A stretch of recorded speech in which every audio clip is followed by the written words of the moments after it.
Welcome to another episode of Cinema Shock, the podcast where we discuss everything related to film. I'm Gary Horn, and with me is my co-host, Justin Bishop. Hey, everyone. Today, we're going to talk about The Nice Guys, the 2016 film directed by Shane Black and starring Russell Crowe and Ryan Gosling. This is a film that received critical acclaim, but was unfortunately overlooked at the box office. Justin, what did you think of The Nice Guys? I loved it. I thought it was a really fun and clever take on the buddy cop genre with great performances by Crowe and Gosling. Absolutely. And Shane Black's signature style is all over this film with its blend of action, comedy, and noir elements. What were some of your favorite moments from the film? Well, I love the opening scene, which sets the tone for the whole movie. It's a perfect example of how Black can blend humor and violence in a way that feels both shocking and hilarious. I also love the scenes between Crowe and Gosling, who have a great chemistry together. Yes, their banter is definitely a highlight of the film. And I think that the plot is also really well crafted, with its twists and turns and unexpected reveals. It's a film that keeps you on your toes. Definitely. And I think one of the things that makes The Nice Guys so enjoyable is the way it balances its comedic and serious elements. It's a film that can make you laugh 1 minute and then shock you the next. That's a great point. And I think the film's setting in 1970s Los Angeles adds a lot to its atmosphere and style. It's a period piece that feels both authentic and stylized. I agree. And I think the film's attention to detail in its costumes, set design, and music really adds to its overall impact. So, final thoughts on The Nice Guys? Well, I think it's a film that deserves more attention than it received. It's a fun, exciting, and well-crafted film that showcases Black's unique talents as a filmmaker. I couldn't agree more.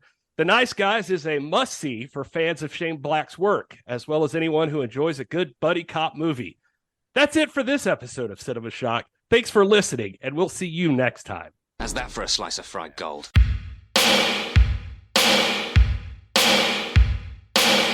You think this is a fucking costume? This is a way of life. I'll be back. Just a flesh wound. I'm not gonna hurt you. I'm just gonna bash your brains. Take your stinking paws off me, you damn dirty ape! I'm sorry, Ben. I'm afraid I can't do that. It's alive! It's alive! It's alive! I guess everyone's entitled to one good scare, huh? Where the fuck was I, guys? Where the fuck were you, Todd? Todd's not on the show, and so the AI that generated that show has decided that Todd's not a part of it. Just over here jerking it. Oh, gross. That's weird that the AI didn't put that in there. Yeah, so that whole weird thing, I decided to tell Chat GPT to write this episode for me because I thought it would make my job easier, and that's what it came up with. Apparently, Todd, only to be fair, you only have yourself to blame that the AI chat did not realize that you existed because you haven't been on the show in 2 months. Yeah, so, that's true. So that was you brought that on yourself, honestly. Yep. I've learned my lesson.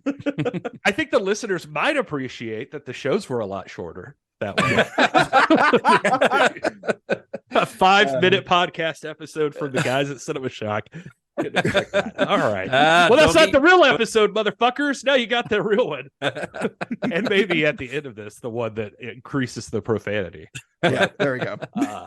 Anyway, well, hello, and welcome to The Real Cinema Shock, the podcast exploring the stories behind your favorite cult and genre films. We do all the research so that you don't have to. We're the three guys that tell you everything you need to know about your favorite movies and the people who made them, so that the next time you're caught up in a nerdy movie conversation, not only will you know what is going on, you might actually be the expert.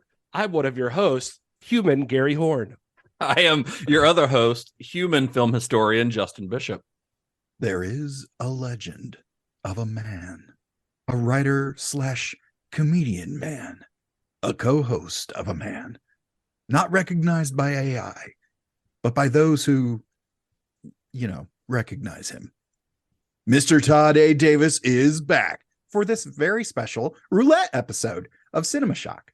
Welcome back, Todd. We've missed you. It's good to have you back, but I do have to tell you that if we're being all honest, that intro you just did there, that was the exact kind of thing that when we actually generated the AI thing, it was like, I'm not doing what I'm They're like, fuck it. I am not doing that shit.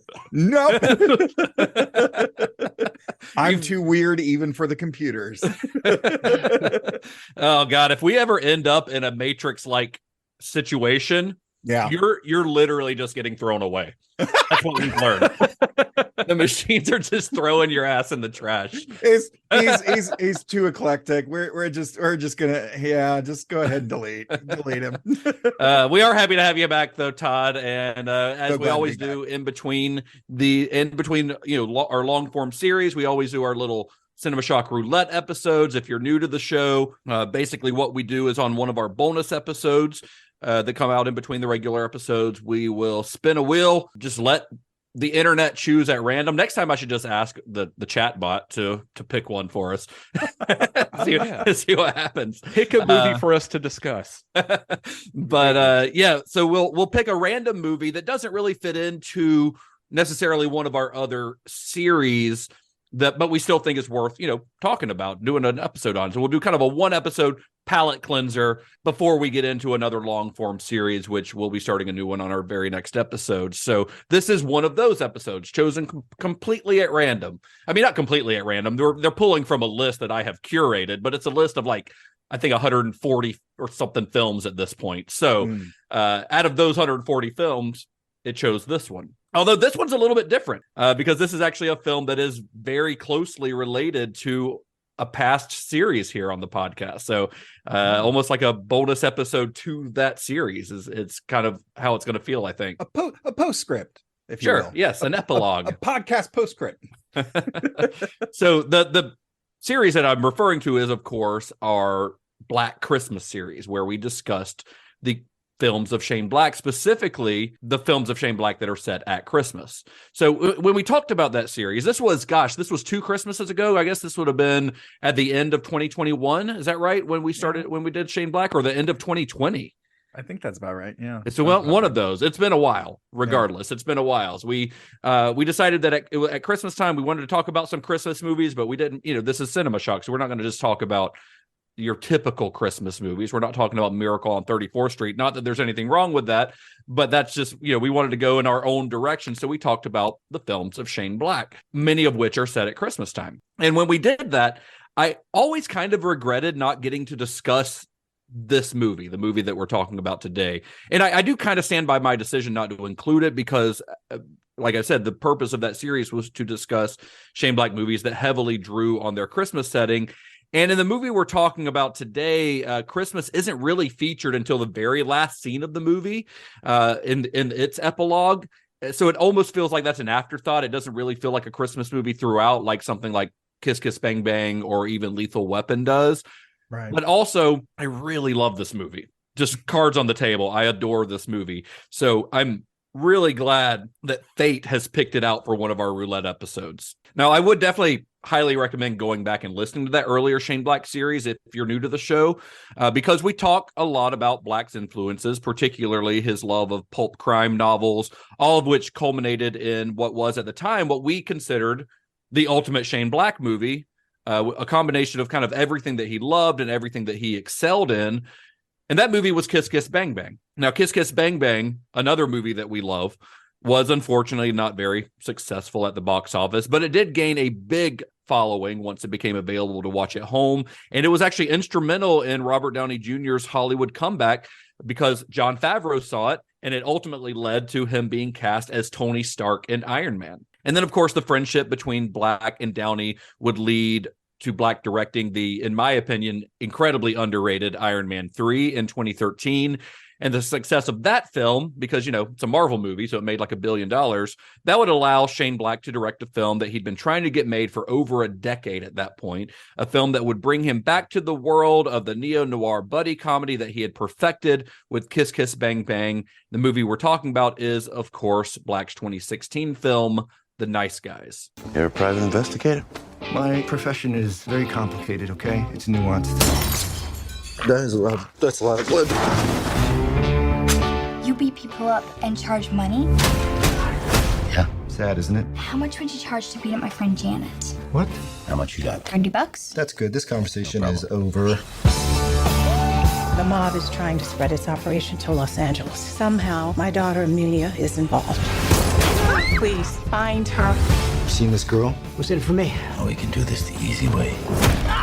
We're currently doing it the easy way. Whatever happened to offering me $20? It's the recession. Hi, everyone. I'm Amelia. Have you seen this movie? She's dark subject matter, about an hour and 56 minutes tall. Answers to the nice guys. Just kidding. I forgot her name. But, if you see, let me know and tell me my spoilers. Just you doing that makes me think of Gosling doing that, and it makes me laugh so much. I did have fun putting that together. That is a highlight of the movie for me. Getting ahead of ourselves a little bit, but yeah, I love that part. But like you just referencing it brings me so much joy because that scene makes me laugh so much. It's great. Oh man, I, not unlike Justin Bishop, was excited about revisiting Shane Black. I was super excited. And I'll start with this because I didn't know where else to put this, but I liked this quote from him. And I found this in an interview. I think it was Hollywood Reporter or somewhere. But anyway, so we'll start here. But then I want to refresh everybody a little bit on who this guy is. He says, one thing I'd like to stress is that writers work hard. And I like that people know that. I know relatives who are like, well, you're in Hollywood, so you got all this money and you sit on your bed full of $100 bills. My mattress is not full of money. It's full of foam. People assume that in my library, there's not hundreds of books of Edwardian ghost stories that I read late at night. They think there's just some blonde sitting on a shelf lighting my cigar for me. Writing is tough. It's insanely obsessive work. Once you commit to it, you're screwed. When you dance around it and don't start yet, it's painful, but okay. But once you start, you go, oh shit, I just realized this could be really good. And then you're on the hook. You sense that it could be good. So you're like, oh hell, now I got to catch the whole thing. It's like when you start digging and you see there's gold down there and you go, I got to go get that. So that's Shane Black in a nutshell. But he's spot on. As a refresher, if we learned anything about the guy, it's cool to see like little certain insights about him because during our series, which is still the reason I'm excited, is one of my favorite series that we've done still, is that he's a pretty shy guy. He stays out of most shit. He seems low key. Like you just have to let the media kind of tell the tale on some stuff, the making of stuff, and we're going to see that. But and they'll make up whatever story they want, and then Shane's happy to play off of that. So, like I said, we'll see a little bit more of that later. But this is a guy that when he first met Richard Donner thought he was the dude bringing the coffee. And then he was a kid. Yeah. But he wrote Lethal Weapon. This is in his early 20s. And, he was 21 when he wrote Lethal Weapon, which makes me feel like a real piece of shit. Yeah. And then it was the bomb, and then he got millions, but not like super millions. But each movie he made, if you go back and listen to that series, it just like doubled and tripled each time. And like this is while he was still living in this place called the Pata Guys. They had a sign out front that said open 24 hours. It's just him and some writer buddies. And it was like David Silverman. And that's the guy who did he did the Simpsons movie recently. There's Ed Solomon, who did like Men in Black, Jim Hertzfeld, who did Meet the Parents. And David Fincher was a guy that hung out there regularly. But then he started to get this like party boy reputation, even though he's kind of quiet. He didn't even participate in like contract negotiations, like for any of these movies where he's making millions. Like he just let his agent do it. Yeah. And he just like sat around reading. And so he got this party boy reputation for having like LA's biggest, wildest parties that you always think about when you think about Hollywood, like with nakedness, drugs, and booze. Like the party in The Nice Guys. Yeah, exactly like that party. And it's a weird thing for a guy who just seemed happy to sit around and read detective novels, but this was became his thing. I found an interview. I mentioned the Hollywood Reporter was around the time of Iron Man 3, and he was talking about that reputation he had and then how he built into it. He actually ended up developing alcoholism, and he's sober now. Like it was something he worked through. I like this about him. He actually works with alcoholics now. Like that's a side thing he does. He says it was mind blowing to me. The Hollywood I'd read about as a kid, it was all right there in my house. But there he was. He was, he had like. One of my favorite things too was he had this career rivalry with like Joe Esterhaus, who'd written like Basic Instinct, who'd call because Shane they Black both and brag about. They both like at different times were like the highest paid writer in Hollywood. Like Shane Black would become the highest paid, and then Esterhaus would make a deal where it was higher than his. And then Esterhaus would call and gloat about it, and Shane Black didn't give a fuck. Yeah. And that was it, because he never knew. He was not negotiating those contracts. And he was writing stuff with like, it never seemed like he was in a hurry to do anything. It would be like these lulls in between something that he did until he had a project. It goes back to that quote, like where he, I guess, found something that he was hooked into. But somehow, some way, here's this guy where everybody or a lot of people that were around him experiencing some similar success, like coming up during that time, just kind of all faded away. Even like Esterhaus, who I think aside from like Basic Instinct 2, moved back to Ohio or something. And by the time Iron Man 3 was around, none of these guys were really doing anything. He had a quote here saying, the guys I came up with during the 90s, the big genre writers at the time, they slid off the map. For some reason, here I am, 30 years into the business, I'm still viable, still making movies. Some of that, probably due to the fact that he straightened himself up and, because he did hit a long lull after like Long Kiss Goodnight bombed, and he was getting snubbed at award shows, called a hack. Nobody wanted to be around him. Even when he wasn't originally a party boy, it became that reality for him. And so he started to sink down. And so that's probably why, we'll get into this, but like, with Kiss Kiss Bang Bang, that kind of helped things pick back up for him. He helped revive Robert Downey Jr.'s career, who was coming off his own wild ride, and able to return the favor to him with Iron Man 3. The only thing with Iron Man 3, I will say, is that he did talk about that was like a totally different experience for him, like that it has all these moving parts and all this craziness. And the thing with Iron Man 3, and I mean, this is maybe another conversation to have, but the thing with Iron Man 3 that is so impressive to me is because even though it is part of that Marvel machine that he talks about, because I've seen him talk about that in interviews as well, where it's such a huge production. There's so many moving parts that he's still able to turn it into a Shane Black movie somehow. Like it still feels very much like a Shane Black movie. Which is what I love about that movie. Honestly, I love Iron Man 3. I think it's one of my probably top 5 Marvel movies. He's really, really good. And I guess that's why I was so long-winded with that intro, is just that I really like this guy and I like his story. I like what he's gone through. So I wanted to like refresh that in everybody's mind. And so it's funny when we talk about there's not a lot of development stuff out there, like necessarily like the behind the scenes, like actual, action and cut and all this stuff going on behind the scenes. It's because I think I saw in one interview where somebody's like, so any cool stories or surprises you could tell us about the nice guys? And he was like, I made Iron Man 3. There are no surprises. Yeah, this is nothing. Well, much like Kiss Kiss Bang Bang, The Nice Guys takes a lot of inspiration from the prolific mystery writer Brett Halliday, and particularly his novel Blue Murder. Now, I'm not going to pretend I'm any kind of expert on Brett Halliday. We talked about him, I think, a little bit during our Kiss Kiss Bang Bang episode, along with some other writers that influenced that film. But I decided that I would kind of look into this guy because I wasn't familiar with the book. I wasn't very familiar with Halliday. And I was curious as to how closely The Nice Guys plot was to the plot of Blue Murder. And folks, let me tell you, I went down a rabbit hole. And the story behind this book and this writer is actually a lot more complicated than I was prepared for, because Brett Halliday, for one, that's a pen name. His real name is Davis Dresser. You guys, I'm something of a Davis Dresser myself. Available for parties. You're a stand-up professional stand-up comedian. Yeah. We went to Todd's stand-up, by the way, and that was the joke he led with. Well, Brett Halliday is one of 9 different pseudonyms that Davis Dresser used, writing in various genres. So, like, he might write a romance novel under one name.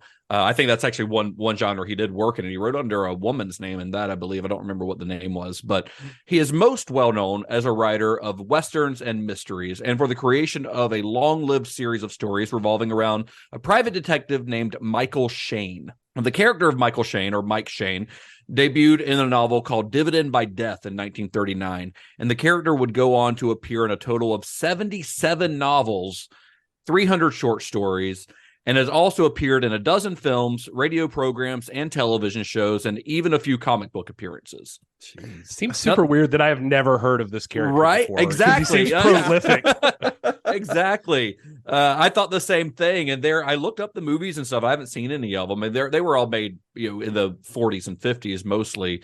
But that's a lot of books about a single character written by a single writer. Yeah. But as it turns out, Dresser didn't actually write them all. There's a dispute over how many Halliday novels Dresser wrote himself, as he would later arrange for ghostwriters to continue the series for him. It's generally assumed that he mostly stopped writing in about 1958, although novels under the name Brett Halliday would continue to be written until 1976. So it was towards the end of this run, 1973, that Blue Murder was published. So who wrote Blue Murder if it wasn't Davis Dresser? Well, several ghostwriters wrote under the Halliday name, but it was a writer named Robert Terrell that did the bulk of those, churning out more than 24 Mike Shane novels under the Halliday pseudonym, including Blue Murder. Yeah, I want to throw up hearing that somebody wrote all that stuff. Well, Robert Terrell, he was a career writer. He had graduated from Harvard, where he edited the Harvard Lampoon, which you may or may not know would later spin off a little magazine called National Lampoon. And then he got a job writing humor pieces for Time magazine before being fired. He was possibly fired because he was pretty left-wing in his politics, and he actually distributed like a secret left-wing like zine to like-minded fellow employees of Time magazine at a time when Time magazine was being run by a notoriously right-wing editor named Henry Luce. So it's a good chance that that's why he got fired. But that was like the only job he ever held that was like a salary position. Otherwise, he's just like a self-employed writer for his whole life. He spent some time as a soldier in World War II, where he helped to liberate concentration camps. And he wrote a couple of well-received noir stories in the late 1940s. But it was in the early 50s when the paperback crime novel was really coming into popularity that his writing career took off. Then in the early 60s, Davis Dresser had developed a severe writer's block and started looking for other people to write these novels for him, basically paying them to write under his name. And Terrell got the job to start writing Mike Shane novels, pumping out about 2 novels a year under that name. Well, as the decades wore on, Terrell began to populate the Shane novels with plot elements and characters that kind of fit their time, hence the setting of Blue Murder, whose plot saw the Shane character being hired by an anti-porn congressman to find his wayward wife who's gone off to hang out with a bunch of sleazy pornographers. Of course, the further he delves into the congressman's past and the wife's present, the more complicated things become, which is how it typically goes in these types of novels.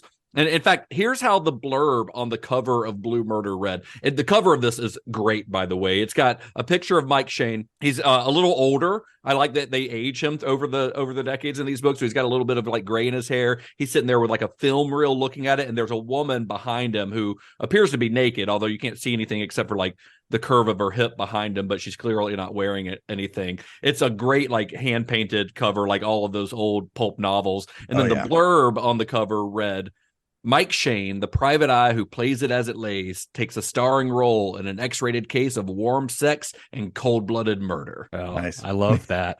Isn't that great? What a great tagline. Yeah, just go ahead and take all my money. Better than cold sex and warm-blooded murder. Am I right? Yeah. My wife was talking to me yesterday and said she saw something on TikTok and it said, if the river runs red, take the dirt road instead. Oh, no. Which could, that could be like a detective novel subtitle. Right? Sure, it could. What would that novel be called? I don't. I mean, if you live here in South Carolina, you often find red dirt roads as well. That's true. The chocolate tunnel of doom. Oh, no. A piece in the hole. Murder. Well, Robert Terrell passed away in 2009, and later that same year, his children were contacted by Shane Black's representatives about purchasing the rights to Blue Murder. Now, if you've seen the final film, obviously, I know you guys have, but the final film only uses kind of the broadest strokes from the novel. There's a woman who goes missing in the porno world, and there's a missing film reel that's being searched for. That's about it. I mean, there's a crooked politician. I guess you could throw that in there too if you wanted to, although obviously it's not a congressman in the case of the film. And, you know, Shane Black certainly could have used those elements without ever acknowledging Blue Murder or its writer, and there probably would not have really been any copyright issues at all, I don't think. But I do think it speaks to Black's love of crime novels and his respect for those who wrote them, that he not only acknowledged Terrell's work, but also financially compensated his family for it. Yeah, no, that's a classy move. It is. And of course, when Black sat down to write the script, he didn't do it with the intention of adapting Terrell's book. He mostly seems to kind of absorb elements of these novels almost by osmosis, because he's just read hundreds of them that they just automatically bits and pieces of them make their way into his scripts. In fact, when the script was originally written, it started not really with the plot, but with the characters themselves. Yeah, more than anything, it was like the script was, in Black's words, just trying to be kind of good old-fashioned American pulp. It was one of the interviews, somebody asked him if this was meant to be a love letter to the 70s, which we'll find later wasn't even the original intent. But Black says, quote, it could have been a love letter to any era. It's a timeless detective film. It was supposed to feel uprooted in time. Detective stories always have and always will be uniquely American. That started here, the gumshoe and the cowboy. That's distinctly American. One other thing I want to mention is, you know, you talked about him crediting the family. There's a podcast episode of the Movies That Made Us, I think is the name of that podcast. Yeah, Joe Dante's podcast. Yeah. And he's a guest on there at one point, and he talks about how he gets all this credit for Lethal Weapon. That he's like, every article about it says he reinvigorated or reinvented the genre or something. He was like, that's such bullshit. He's like, I did not do that. He was like, I am happy to tell you that I watched 48 Hours just like everybody else. He's like, I love Dirty Harry, and Dirty Harry was doing a lot of the same shit I did a decade prior to that. So he gives like credit to all these things. He had a really cool quote, something about like, he's like, none of these stories is like, even when you watch a movie about Elvis or something else, and this was before the most recent Elvis probably, but he said, you know, you don't come out of the ocean and start walking on land. There's like a whole ocean of things and stuff you got to get through to get to the land. And he's like, none of this happens without the other stuff happening. And so he seems like really adamant about things crediting where they come from.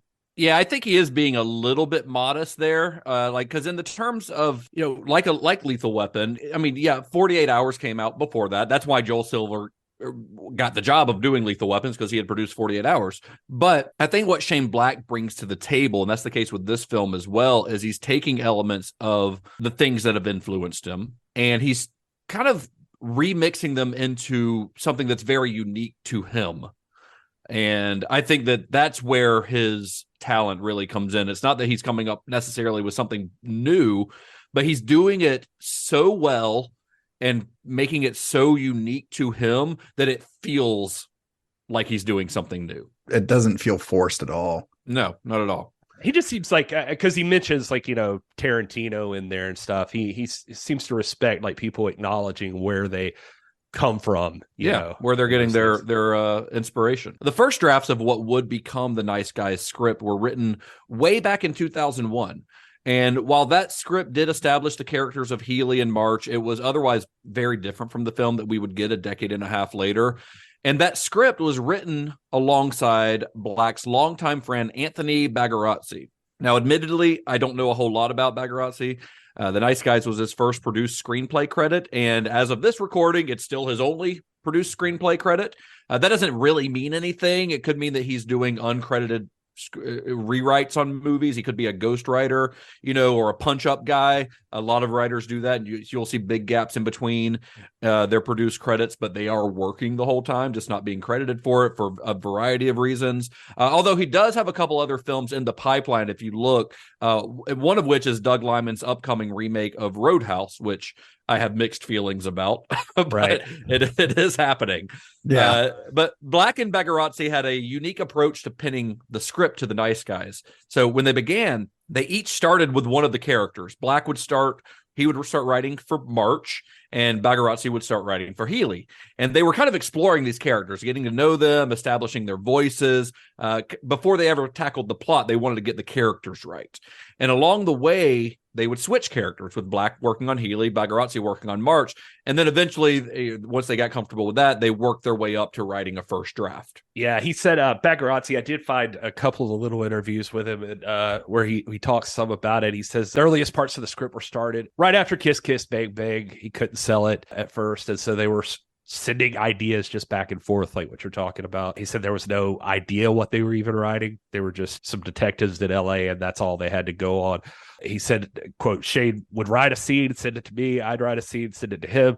That's how Shane works. He just writes a bunch of scenes and sees what fits. As far as how they know each other, all I could find was this interview about the nice guys, and Bagarazzi says, we've been friends for a long time. We've read each other's scripts, and we're always helpful. In this instance, we were really looking for something to work on together, and we like a lot of the same books, and we both went through this period of reading obscure 70s books and watching the Rockford Files, and we wanted to do something in that vein. He says Shane has a really weird way of writing where it's a hard thing to do. He'll sit down and write that scene. He'll put it in a box, and he'll come back the next day and write another scene that's totally unrelated, and he'll put it there until he gets about 30 scenes, and he gets like a stack of scenes together, and then whatever seems to fit together or whatever he can make work together, that's what he does. He says that's so wild. Yeah, he says he literally goes through it and says he'll read them all. He go, this sucks. This one's good. And pretty soon he'll have a stack, and he'll go, well, these don't go together, but if I change this character and these three go together, I have 3 scenes. So I'm writing this movie. And then he'll start typing. And he says it's such a torturous process to watch him go through. So we discussed in advance that this is going to be a pulpy detective thing, but that's pretty much all we knew. He said, okay, well, you go write a character, I'll go write a different character. So we knew we had that. Basically what Justin just talked about with Healy and March. And so they just went back and forth and just figured out how to make the movie. That's such a bizarre process, but fascinating. I've never heard of anyone working that way.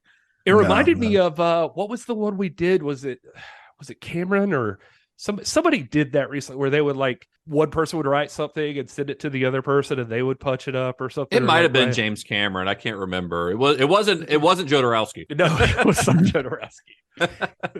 It kind of sounds like how they used to do Marvel Comics back in the day, where the artist and writer would just go off and start working, and then at one point they would just switch, so the writer would hand the whatever dialogue he'd written to the artist, and the artist would send whatever he'd drawn so far to the writer, and they would just kind of develop it together that way. Interesting. Well, at the time that they were writing this, Black had not really considered directing the script himself, because remember, Kiss Kiss Bang Bang was his directing debut. This was before Kiss Kiss Bang Bang, so he had been known solely as a screenwriter before that. When he wrote The Nice Guys, he wrote it after Kiss Kiss Bang Bang, but before he decided to direct Kiss Kiss Bang Bang, just to be specific there. So when he wrote The Nice Guys, it was with the intention of selling it to a studio for someone else to direct, just like all of his other previous scripts had. But that didn't work out. That original script, which was set in the modern day, not in the 1970s, that script failed to attract any buyers from any of the studios. So Black and Bagarazzi reworked the idea into a 64-page script that could serve as a television pilot. And then they started shopping that around to the major networks. And they did generate a little bit of interest in the teleplay, particularly from CBS, who saw the potential in these characters as the backbone of a series, but it never ended up getting very far, mostly due to the content of the story and objections by the network standards and practices department, which I'm guessing they had some issues with how heavily it featured the porn industry on network television. Oh, come on now. Imagine if this were getting done now, though, it would go to HBO and nobody would care. Right. Yeah, that's true. Or Netflix or even Paramount Plus, or any of the streaming services. Yeah. Well, at this point, it seemed like The Nice Guys wasn't really going to go anywhere. So it was put on the back burner while Black worked on other things, including Kiss Kiss Bang Bang. Then a few years later, in 2009, Baccarazzi revisited the idea and suggested changing the setting from present day to the 1970s. And Joel Silver, who was Black's friend and a longtime producer, remember that their relationship dates all the way back to Lethal Weapon. He was initially wary about the idea of doing a period piece, worried that audiences wouldn't be as welcoming to something that wasn't set in the present day. But he changed his mind after producing Guy Ritchie's Sherlock Holmes in 2009, a movie which was set in 1891 and grossed almost $500 million.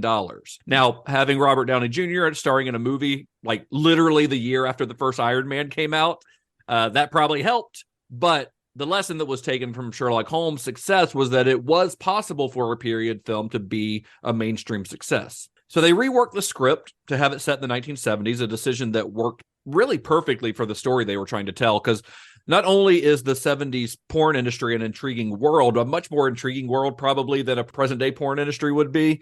I mean, imagine this movie, but it's all like on Pornhub and stuff. That wouldn't be quite as exciting, right, as somebody projecting it on like their wall in a living room. But this setting it in the 70s also allowed Black and Baccarazzi to work in social commentary regarding the auto and oil industries. There's a lot of talk about the smog in LA. I mean, you hear that radio, the smog alert announcement where it's like, don't go outside before 6 p.m. It's like, what the fuck? Like, that's kind of terrifying, Yeah. That was all kind of hot button stuff in the 70s, and it's stuff that's still relevant today even. So it's really kind of a perfect setting.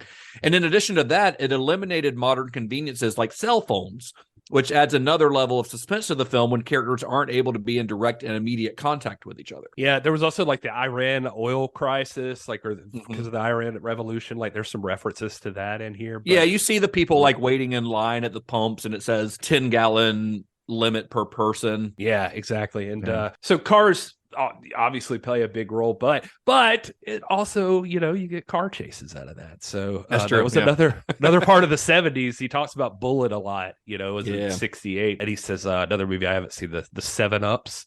I don't know that one. The 70s. He said that film's director, Philip D'Antoni, was a second unit guy who specialized in car chases. He said in the 70s, it just felt commonplace that you had to have like cool stunts like that. Oh, yeah. You had Vanishing Point. You had Dirty Mary, Crazy Larry. You had all these like great car chase movies in the 70s. I just rewatched Bullet recently a couple of weeks ago, and that movie is still incredible. It's so good.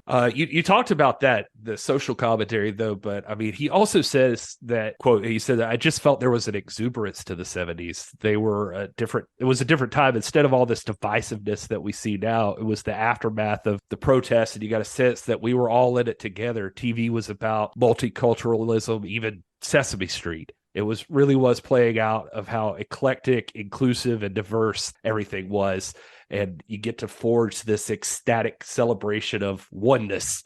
He said, I wasn't looking to make like a completely glum movie. Yeah, I agree with that. I mean, the party scene is a great example of that. Like that would play very differently if it were set in the modern day. For one, you wouldn't have Earth, Wind, and Fire playing at the party, I guess. But just the costumes and everything about that scene, like it pops because of the setting. Same with the end at the LA car show. It all pops because of the clothing and the style of the cars and all this stuff that wouldn't quite work in the same way if it were set in the modern day. Yeah, that's true. So they rewrote it, made all these changes, but still, even with these changes, it would be a while before the project gained traction. So in the meantime, Shane Black went and made a Marvel movie.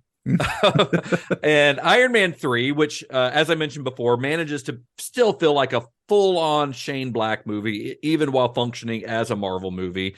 That was released in April of 2013, and it made $1.2 billion with a B, $1.2 billion at the box office, giving Black the ability to do, pretty much whatever he wanted to do for his next movie. That was his blank check. So when Joel Silver asked Black what his next step would be after directing, the biggest film of his career, whereas a lot of directors, they'll direct a Marvel movie, it makes $1 billion, and they want to make another movie that's successful. So they just stick with making Marvel movies, which is fine if that's what you want to do with your career. But Shane Black is clearly not interested in making a bunch of blockbusters over and over again. Yeah. So when Joel Silver said, hey, you just made $1 billion at the box office. What are you going to do now? He said, I want to make The Nice Guys. He wanted to revisit The Nice Guys. And this time, on the heels of Iron Man 3, getting the film off the ground would be a lot easier than it had been a few years before. So Silver starts sending scripts out to actors' agents in about 2014. One of the people that they sent it to, which was their first choice for one of the lead roles, was Ryan Gosling, who he read the script and absolutely loved it. Now, Gosling, this is 2014. He had been on a roll in the early 2010s. He had worked on several critically acclaimed and, for the most part, commercially successful films like Blue Valentine, Drive, The Place Beyond the Pines, Gangster Squad, Only God Forgives. He was actually just about to film Adam McKay's The Big Short, which would end up being nominated for an Oscar for Best Picture the next year. But the role in The Nice Guys wasn't like anything else that Gosling had ever done before. He had never had much of a chance to really show his comedic chops, even though, as we see in the film, he is a natural at it. Yeah, I just to kind of get into it a little bit, the thing that really stuck out for me, you talked about him, trying to, have you seen this girl while he's drunk? Mm-hmm. But the one for me was him trying to light the cigarette, and it illuminates the dead body behind him, and then he sees it on the second go round, and then it turns into an Abbott and Costello. Yeah, it's a 100% him doing Lou Costello. Yeah, like, where he's like can't talk. It is perfect. It is dead on. Yeah, that was so great, and combined with the cinematography and lighting to kind of illuminate that dead body, because I had seen this movie before, but I had completely forgotten about that. Yeah. And even though you see it once and then you see it again, it was so quick on that first one. I was like, wait a minute, is that a dead body? Yeah. It's, who plays the dead body? Yeah, I saw it. It's Robert Downey Jr., which you would never recognize. I mean, his face is like just a bunch of gore. Yeah, so you can't really see him. I don't know how that came up. I mean, obviously him and Shane Black are friends. Yeah, but I don't know if he just like said, "Hey, do you want to come like play a dead body one day?" I don't know how that came along. They, as we'll get into, they filmed this in Atlanta, where they film a lot of Marvel stuff. Ironically, not Iron Man 3. I think Iron Man 3 was mostly filmed up further north, partially in like Vancouver, probably. Oh, okay. But it wasn't filmed in Atlanta. But most of the Marvel movies are. So maybe he was making like the next Avengers movie or something and happened to be in town or something. Oh, nice. I'm really not sure. But the you mentioned the cinematography. We haven't really talked much about it. I don't really have much of my notes about it. But the guy who is the cinematographer is a French guy named Philippe Rousselot. Rousselot is probably how it's pronounced. But he did like A River Runs Through It, Interview with the Vampire. Oh, wow. He's done some pretty amazing looking movies. Dangerous Liaisons, Tim Burton's Big Fish. So the guy's got chops for sure. So Ryan Gosling reads this script, and Black gets a call from Gosling's agent, who told him, like, this is exactly the sort of thing that Ryan's looking for. He wants to branch out, do something different. This is it. And when you read the script, Gosling says that he knew that Black was looking to cast Russell Crowe in the other lead role. So he read the script with Crowe in mind for the other role. And that he says that just made the script all that much funnier to him, because Crowe, like Gosling, he was known for more serious roles. This is the guy. This is the serious guy you bring in to like add gravitas to a movie. He doesn't do comedies. I can't name another comedy with Russell Crowe in it off the top of my head. Master and Commander is pretty funny. I don't think it's intentionally very funny. But okay, I might be misreading that. That's a great movie. But so he read it with Crowe in mind, and to him, just seeing Russell Crowe in this movie just made the script that much better. So, and also for Gosling, getting to work with Crowe, which was an actor he'd always looked up to, that was like a major selling point for him. Gosling, and actually in one of the interviews I was reading, he said, I don't know how serious and hard-boiled this was meant to be, but I read it and I thought there's a great opportunity here for a lot of physical comedy. And obviously everybody reads the script differently, and I was a little nervous going into it because I didn't know how Russell Crowe envisioned everything. Mm-hmm. But if you're wondering how Crowe envisioned it, I found a quote of him about what he thought about the script. He says, with an interview with Collider, I've tried to remember if I could do a Russell Crowe voice, and I probably would fail at it because I just pictured it in Russell Crowe saying it. But he says, if you look back through the movies I've made, there's always comedies in the cycle. I really liked the density of this script and what the narrative was trying to achieve. And I thought it had really noble intentions. I wouldn't have described it necessarily as comedy because it's full of social commentary and other things that you don't necessarily find in comedy. The way I read it is like if you have coffee with a comedian and you say something funny, they go, "That was funny." They won't laugh. They just say, "That was funny." I felt like that. It wasn't a thigh slapper, but you could see that it set up a dynamic and it would be funny. That's a decent Russell Crowe, Gary, except that he is fucking Australian. Yeah. He is Australian. And he did not have an accent at all. There's no way that I could go into Australia without immediately hitting the throw it on a ship on the Bobby. Just one more thing about the physical comedy element. It's such a small part of the movie, but it's really early on as Ryan Gosling's character is about to break into that bar and he's wrapping the thing around his fist, and then at one point just before he punches it pops up like a rabbit ear and he holds it back down. It's so good. It's such a small thing, but that's so funny. I mean, and it proves how good he is. That Yeah. he's thinking of those little things. Mm-hmm. Gosling found out that, or he had heard that Black was talking to Crowe, which ended up being true. In fact, right around the time that Gosling was coming onto the project, Black was on a plane to Australia to meet with Crowe about the film. And Crowe had already read the script and he did enjoy it. But Crowe had also been told a rumor that Black was looking at a certain actor for the other lead role, not Gosling. Although Crowe in the interview, I've seen him mention this in 2 different interviews, and he never says who the other actor was. But whoever it was, Crowe just couldn't see this other guy in the role. And it felt so wrong to him that he was prepared to apologize to Black for having him fly out to Australia. And he was going to turn down the role during their meeting. But when they met, Black says, I've been talking to Ryan Gosling. And, just as Gosling had always wanted to work with Crowe, Crowe had been hoping to one day work with Ryan Gosling, and picturing Gosling in the role opposite him completely changed the way that Crowe looked at the project. And he told Black, "Hey, if Ryan's doing it, I'll do it." So we've talked a little bit about them already, but I just want to gush about how good these guys are for a minute. Yeah. Because I think that there's a lot of great stuff about this movie, but number one, they started writing the script starting with the characters. So you've got to get those characters right when you cast them. And this is, in my opinion, pitch perfect casting. First of all, I love the way they introduce the characters in the film. They both give them an introduction as if they're the star of their own movie, because they both get these like hard-boiled noir voiceovers when we first meet them. Which doesn't continue through the whole movie. It's not like Kiss Kiss Bang Bang where it's narrated the whole time. It's really just when we meet them. But then you've got Crowe, who is, he's playing kind of the straight man in this. He's very convincing as a guy who looks like he could beat the shit out of people for a living.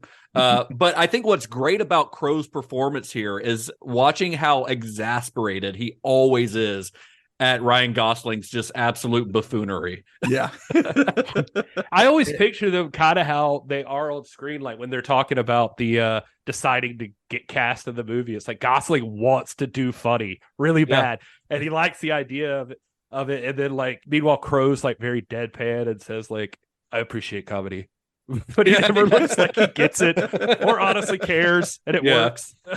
And so I don't know. I saw like a little bit of that story you were talking about with Crowe. He talks about the meeting with Shane Black about it. He says it was kind of an embarrassing story. He said that he got the pitch like you said, and then he talked to his agent. They sent him the list, and he asked in the interview I was reading. He said, "Don't ask me to tell you who it was because I'm not going to say that would be unkind."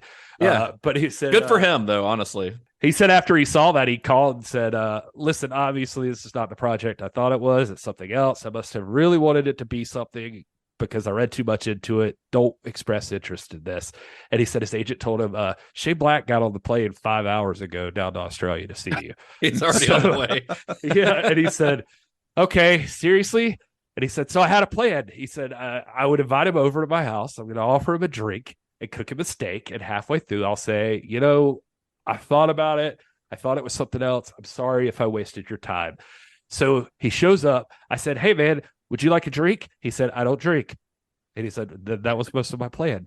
He said, so he had to be drinking. That's the only way that was going to work in order. So he could hear what I had to say. And I said, what do you mean you don't drink? And he said, I'm allergic to alcohol. And I said, what do you mean you're allergic to alcohol? And he said, yeah, like I have this issue where one drink and I break out in handcuffs. And he was like, I thought to myself, that's funny. So I said, okay, look, we got a bit of a problem. I got to tell you something. And Shane Black says, can I go first? And I said, all right, fine. You go first. And he says, Ryan Gosling. And he says, what are you talking about? And he said, Ryan Gosling. I had a meeting with him right before I got to the airport. He knows it's going to be you. He wants you to play the other character. What do you think? And he's like, all right, how do you want your steak?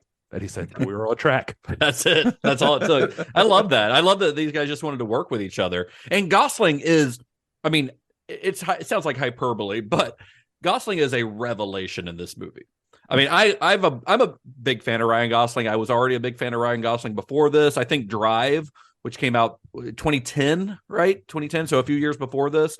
That's when I truly probably became like a Ryan Gosling fan. But nothing he had done prior to this could prepare me for how goddamn funny he is in this movie. Yeah. It's a great performance, not just because it's unexpected coming from Gosling, but I think that this is legitimately like one of the funniest, or at least one of my favorite comedic performances, period, of all time.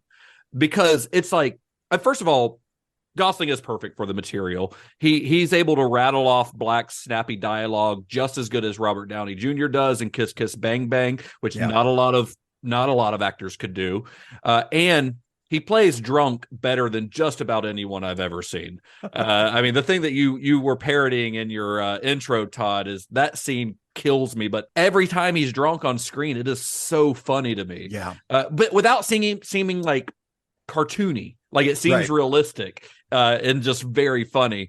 And his physical comedy is amazing. I mean, you mentioned that little scene where he's breaking the window, but you've also got like the scene in the bathroom where he's in the bathroom stall. That is like an all-timer. That he is that trying to manipulate the magazine, the gun, his pants, the door. Yeah. And it keeps wanting to close on him. And also his tumble off of when he's drunk at the party and his tumble off of the balcony. That whole scene on the balcony is great, honestly. And let's not forget the best scream in movie history, possibly, when he gets his arm broken. Yeah. He is just like incredible. Ryan had a story about, like, he says the first day they worked together was the bathroom stall scene. And he said he got to the set early to try to work on the door thing. And he said, I was like working it out and I thought I was by myself. Then all of a sudden I smell smoke and I look behind the door and Russell Crowe's sitting in there. And he's just like smoking a cigarette and he's watching me. And he very seriously at deadpan says, I think if you hit the door with the other leg, it'll bounce back farther. And he said, and I was like, I think this is going to work. There's something about that. Yeah. That's great. I love that. Magarazzi like talks about like he says Ryan and Russell came in and the way they interacted, he said when we were like do the table reads, we were like, we got to change this. Like we got to change things around them. And so they were like constantly rewriting stuff because he said him and Shane would like look at each other and be like, damn, Ryan is way funnier than we thought he was going to be. Yeah. And, then they found Andrew Rice or whatever, but I know we'll talk about casting. He said for the first couple of days of shooting, he said, I was watching Ryan and the first day of shooting was when he says was the scene where they go to the back of the bar and try to smash through the window and he cuts his wrist and he did this thing with the blood and he fell over. And I was like, he's fucking doing Peter Sellers now. It was like I said all I could picture with him was the Drive dude. And so he said that Russell just like picked up everything immediately, and he said every day that was our job. Like we would just rewrite something because these guys were like making something up as they went. Yeah, for a guy who is such like a writer, from what I've heard, Shane Black actually allows a surprising amount of improv on set as well. So after spending 13 years or so in development hell, the nice guys all kind of snapped into place in the span of about 3 days, with both of the lead roles being filled, and mostly because Ryan Gosling and Russell Crowe just really wanted to work together. It probably also helped that Gosling and Crowe actually have the same agent. So that probably made things a little bit easier. But because these two guys, these are two big movie stars, because they had agreed to star in the film, all the other pieces just began kind of falling into place. And suddenly it becomes a hot commodity, and finding studio funding was no longer an issue. There was an interview with IndieWire where Shane Black says, it is Shane Black fashion. He explains all this, what we just did in like 10, 15 minutes and about 30 seconds. His exact quote in there is they're like, how did it come together? And he's like, there's no concrete idea other than a love for old school detective thrillers and unsung heroes of the garish airport paperbacks from the 50s and 60s. They had all these half-clad ladies perched on desks and guys in short sleeves with cigarette and loose shoulder holsters. My friend Anthony Bagarazzi and I concocted the script in 2001, was set to present it that day. It went nowhere. We tried it again as a TV show, went nowhere. Finally, in 2014, we put it out one last time, and Ryan Gosling looked at it with his agent and said, this is the thing I'm looking for. Within 3 days, Russell Crowe said, I like it too. And if Ryan's doing it, I'll do it. After 13 years, in 3 days, it was ready to be made. Well, we should just let Shane Black do this podcast. These would be much shorter episodes. But I wanted to say earlier too, I should keep forgetting to mention this, but they actually knew each other, Ryan and Russell Crowe. Did they? Russell Crowe tells a story on the They just Ellen not show. worked with each other. Yeah, they hadn't worked with each other. He became a big fan. Russell Crowe, he says him and his wife were having a binge night of watching Ryan Gosling movies, and he became a huge fan of Ryan Gosling. And so he reached out, probably through his agent, I guess, and he said he wanted to meet Ryan Gosling. So he invited him over to dinner, and he was going to invite Ryan and his girlfriend over to have dinner with him and his Cook wife. him a steak. That's what he does. Yeah, that's apparently his thing. So he got his contact info, invited him over, blah, blah, blah. And he said, so they're going to have a couple's night, or so he thought. He said apparently when his wife found out that Ryan Gosling was coming over, she invited 12 girlfriends over and her mom so that they could meet Ryan Gosling. And he said he found out about it from her like a little before. And he said, well, I can't have him walk into a room with his girlfriend and there's like 16 women. So I had to rebalance it. I started calling blokes. I called RZA from the Wu-Tang Clan. I called Eli Roth. He's like, he just started naming. I started calling this person. So Ryan Gosling walks into the room expecting this intimate dinner party, and I got 30 people. And he said, I never got to explain that story to him until we were making The Nice Guys. That's great.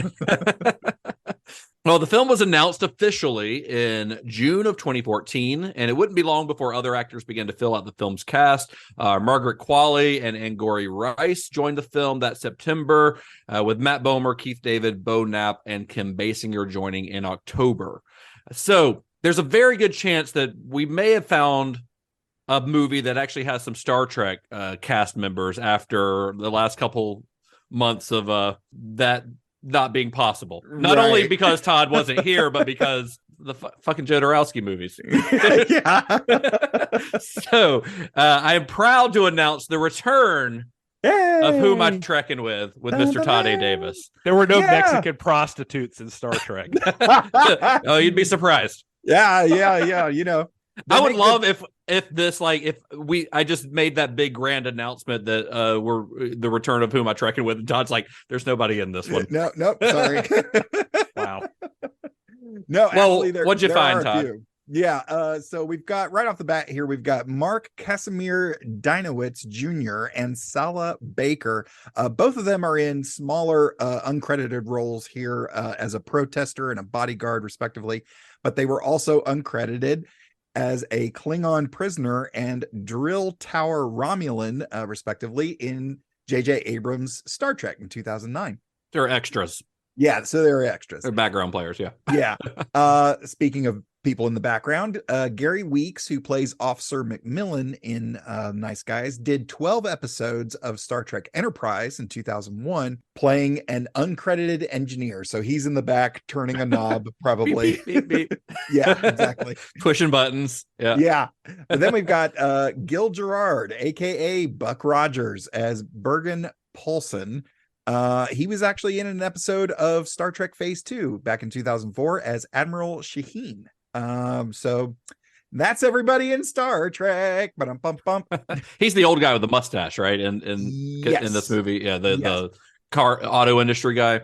Yeah. Gotcha. So it's easy, when you're talking about the cast here, as we just were, it's easy to gush about how good Gosling and Crowe are in this movie, but the rest of the cast is also really solid.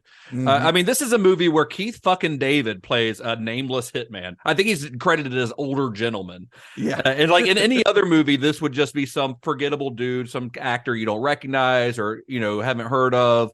But here, it becomes an incredible character because it's Keith fucking David. Because it's Keith David. And the same goes for reuniting with Russell Crowe from The Quick and the Dead. That's right. Yep. Yeah. You're exactly right. And the same goes for I think Matt Bomer, John Boy, the hitman that he plays.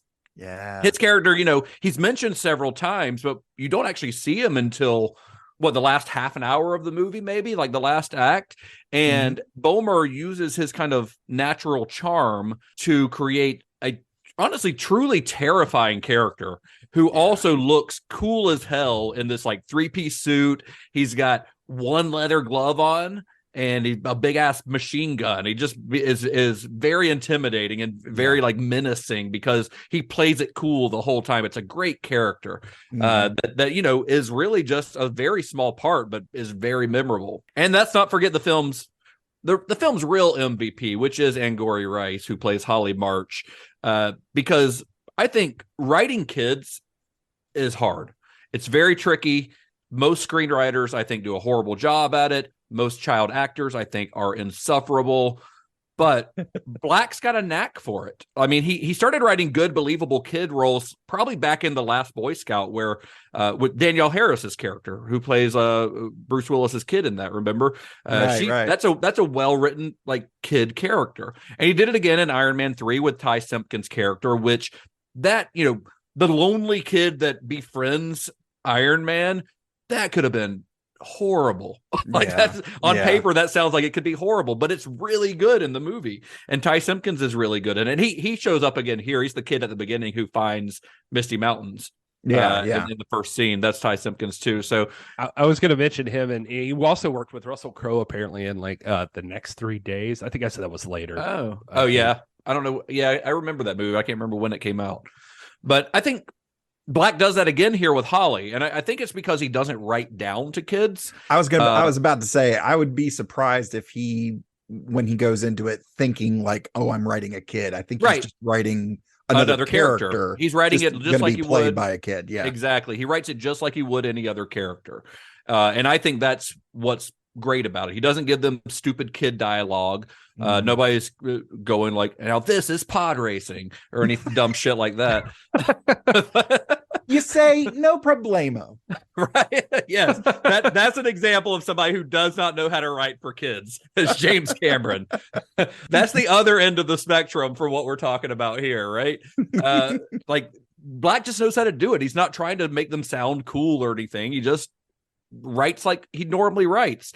And it helps that he cast a great actress in the role, because obviously that's the other part of that equation.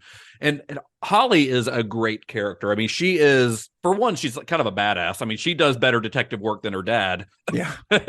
And she's like his chauffeur, and she's his secretary because he's such a fuck up. But she also does things like, she tries to hire Healy to beat up her friend Janet because Janet sucks. And she gets great moments like the one where she throws the cold coffee on the girl at the end of the movie. That's a great moment, a great character moment. But Holly is also kind of the movie's like moral center. Because Healy and March, we'll get into this more when we have our discussion towards the end of the episode, but Healy and March are they're kind of broken men, and they've been so broken and beaten down by life that they don't really care that much about helping people. I mean, the movie's called The Nice Guys, ironically, right?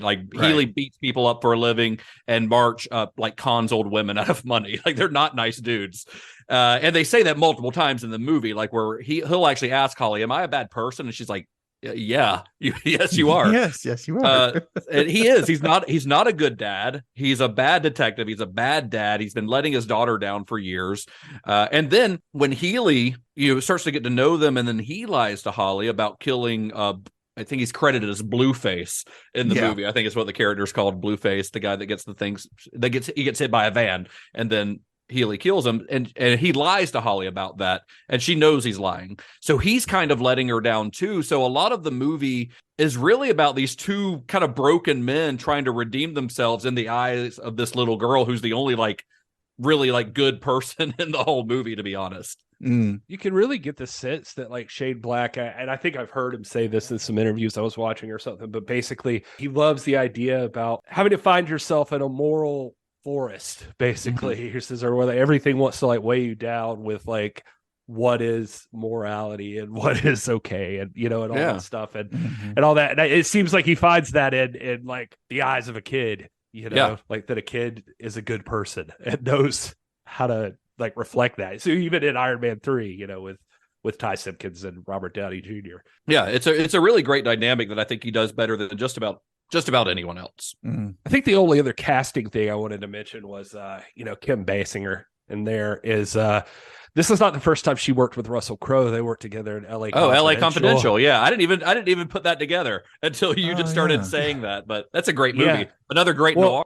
There was an interview with Russell Crowe on the Howard Stern show where he talks about working with her and just how weird the business is, that he hadn't seen her since then, really. But that was like 20 years earlier, almost, probably. He's often said LA Confidential was the only movie he had ever wanted to have a sequel, or that he would like to play the character again. And then now, because of this movie, he turned, he decided this movie was that. Now it's almost like this character could have been his character in LA Confidential, like a couple of decades later. This is who he turns into. There's like some similar characteristics between them, like just being grumpy or like overprotective of girls. And I think he uses a bat to beat people up in that movie, if I remember correctly. Yeah.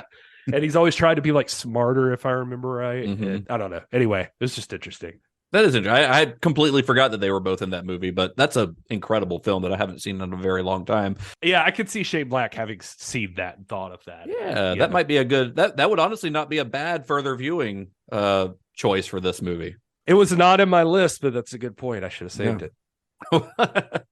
Well, with a cast in place, it was time to start filming The Nice Guys.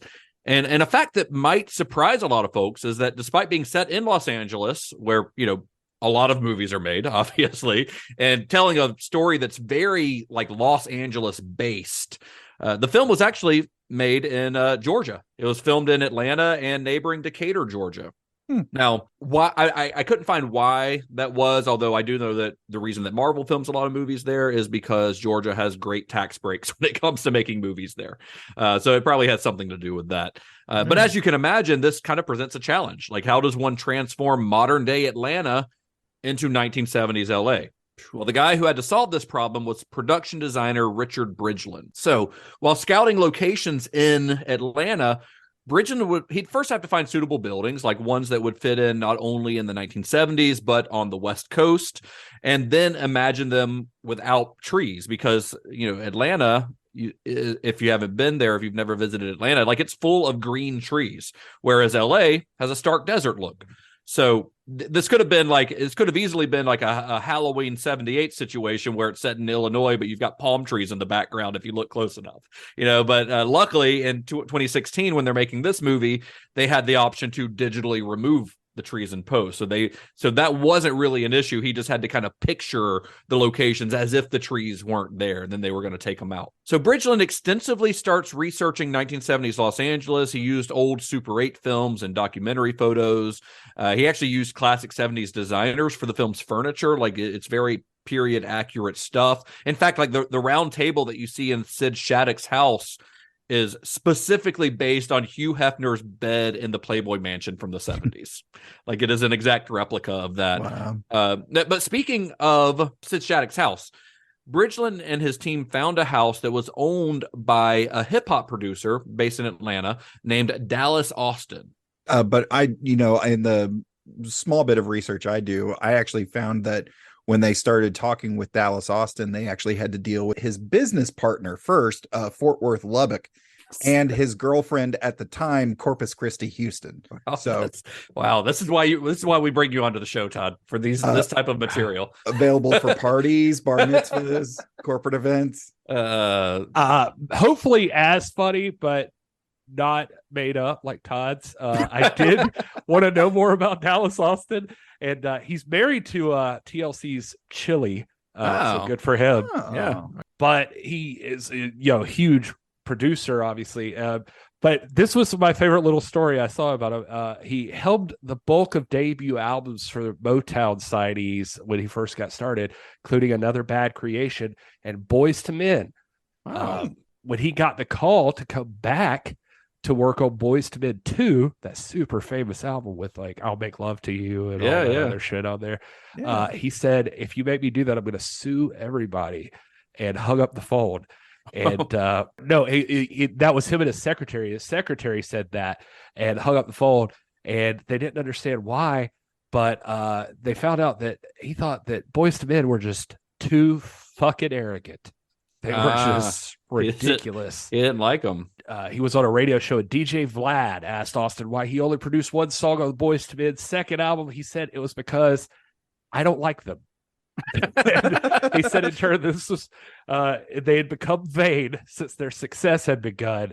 Paraphrasing them, emphasizing costly tangibles with statements such as, they said, man, I can't finish counting all the diamonds in my Rolex right now, and we got to let somebody win, referring to music industry awards. So good thing we're not there. Wow.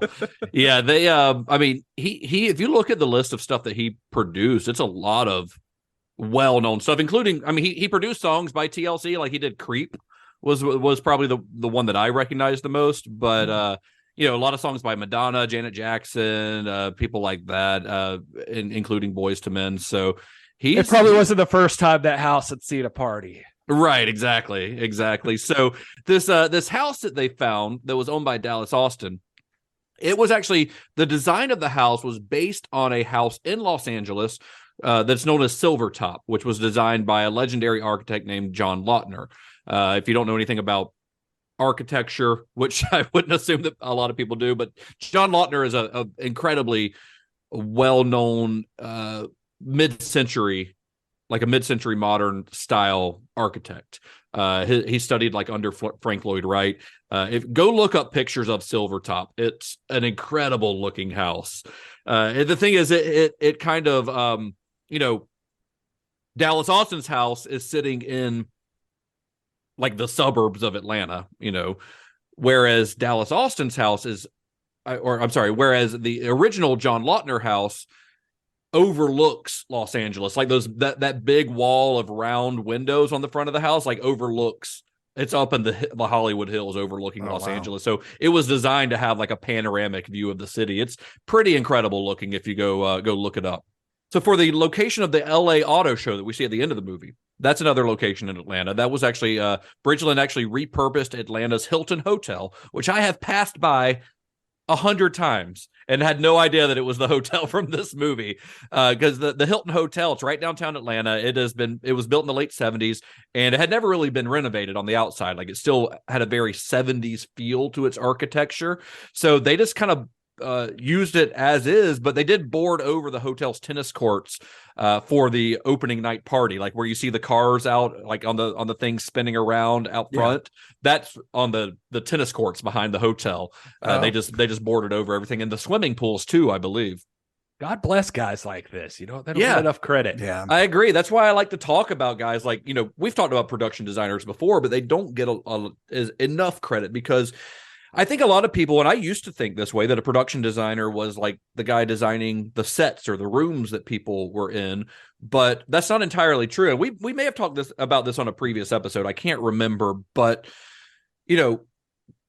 like we said, we do always like to sing the praises of what we call the below the line technicians. Those are the guys who are not the director or not the actor. Basically, everyone else, everyone besides the director and the actors, I feel like don't get enough credit on movies. So we like to sing their praises. But a production designer is the person who designs kind of the overall look of the film. They're the person that's hiring the set designers and the costume designers and everyone else who has a hand in how every scene kind of looks. They work very closely with the cinematographer, but they kind of have the final say on the look of the film. So while I'm focusing a lot on the sets here, and that's mostly because I found a really great interview with Bridgeland in Architectural Digest, where he's specifically talking about his work on this film. But there were a lot of other elements in the film's visual look that Bridgeland was responsible for. For instance, like when you're in Sid Shattuck's house, for instance, the photos and posters and magazines that we see everywhere, like on the wall or just set dressing, for those, Bridgeland was responsible for those because they're set dressing. So he hired a veteran of the adult industry, a photographer named Arnie Freytag, who had worked for Playboy. He started in the mid-70s, all the way through, I think his last photo shoot was in 2012. So he worked he worked for Playboy for a long time. And at one time was one of only 2 photographers at Playboy who shot the centerfold photos. And I got to tell you guys, just purely out of research, I decided to look up some Arnie Freytag photographs to see it. His work is very good. So, yeah. You stared at it for 2 to 2.5 minutes at a time? With 30 seconds or so, Todd. Oh, okay. All right. That's kind of all I have about the filming of The Nice Guys. That's kind of the extent of the information I was able to find. As we will discuss, the film was not very successful at the box office. So when Warner Brothers released it on DVD and Blu-ray, they didn't really invest in any extensive behind the scenes featurettes. Like there's no commentary or any kind of real making of featurettes. There are a couple of like really short, I'm talking like 5 or 6 minute EPKs that don't really offer any real information or insight into the making of the film, because that's not what EPKs are made for. They're made to promote the film. What is an EPK? Electronic press kit. Okay, I didn't know that. So it's the shit that they send to Entertainment Tonight for clips of interviews from the set of the film. That's an EPK. So that's really all that you see on the Nice Guys Blu-ray. It's kind of sad, honestly. There aren't any books. There's a script to screen book that is credited to Shane Black, but it doesn't even have the whole script in it, and it has very little insight into the screenwriting process. A little bit of the screenwriting process I talked about is from that, but most of it's not. However, one thing I did kind of gather from watching various interviews and reading various interviews with Gosling and Crowe as they were promoting the film is that it's very clear that everyone seemed to be having a really good time while they made this movie. Like it just seemed like a fun time. And so there aren't a lot of like crazy stories from the set. If you're out there and you still think that, but that doesn't really matter. We're focused on the story. We're focused on the characters, yada, yada, yada.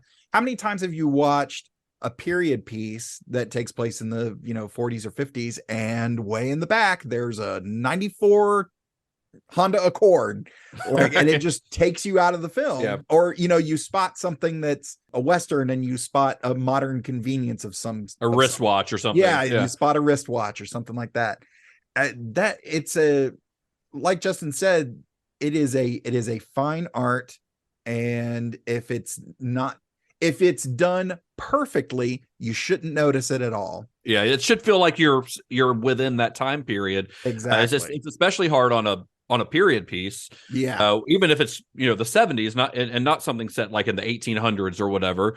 Right. Even if it's the 70s, every car has to be different. Every element on every building in the background has to be period accurate. I mean, I said that this was filmed in Atlanta, but there are some exteriors that they filmed in LA. I mean, Russell Crowe's character lives on top of the Comedy Store, which is a famous location in Los Angeles. So they filmed those exteriors there, but the interiors were filmed still primarily in Atlanta.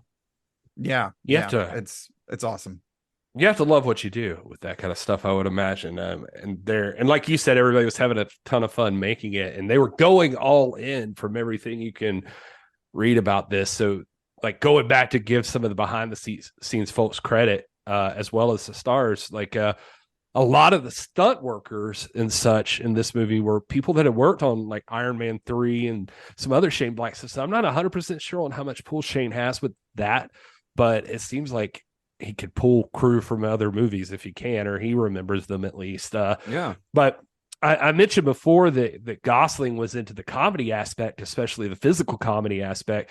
So he was doing a lot of his own stunts in this movie, per him he said in one interview, I did most of that. The physical comedy element was a big draw for me. I grew up on those films. It's something I always wanted to do. So I wanted to make sure that I did all those things. But I did have a great stunt guy. I actually wanted to give him a little bit of a break too, because he'd just come off the set of Fury where he was impaled by his best friend. And so the stunt guy he's referring to, I looked into this and dug this up. It's a guy named Brett Prade, who is Gosling's stunt double in the movie.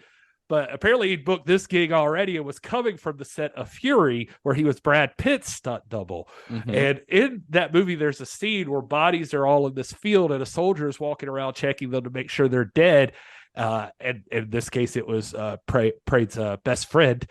Anyway, or at least until this point, he's stabbing the bodies with a bayonet to check them. A lot of the bodies are dummies, but Prade's friend either already thought he was a dummy or just made this mistake this once and stabbed him right through the chest. Oh no! Oh my God! Oh wow! And per Gosling, he said, "quote He said 2 weeks later, this guy was on our set ready to get down, so I had to do a lot of these stunts because what kind of a person am I if I get Brett to do these things?" He's got a hole in his body. Yeah, and he thought he'd get pushback from Crowe, but Crowe was like, "Yeah, mate, that's how we do." Because apparently Crowe is notorious for this on sets.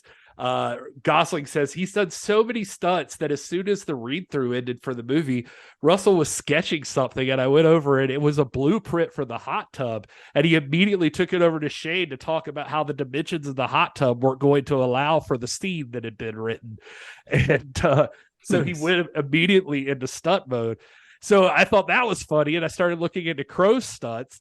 And it's less so now. He says in one interview, he says, quote, because the older I get, the less it's just physically possible. I remember when I was a young fella doing all my stunts and the occasional older actor would go, "Why are you doing that? Why don't you let the stunt guys do it?"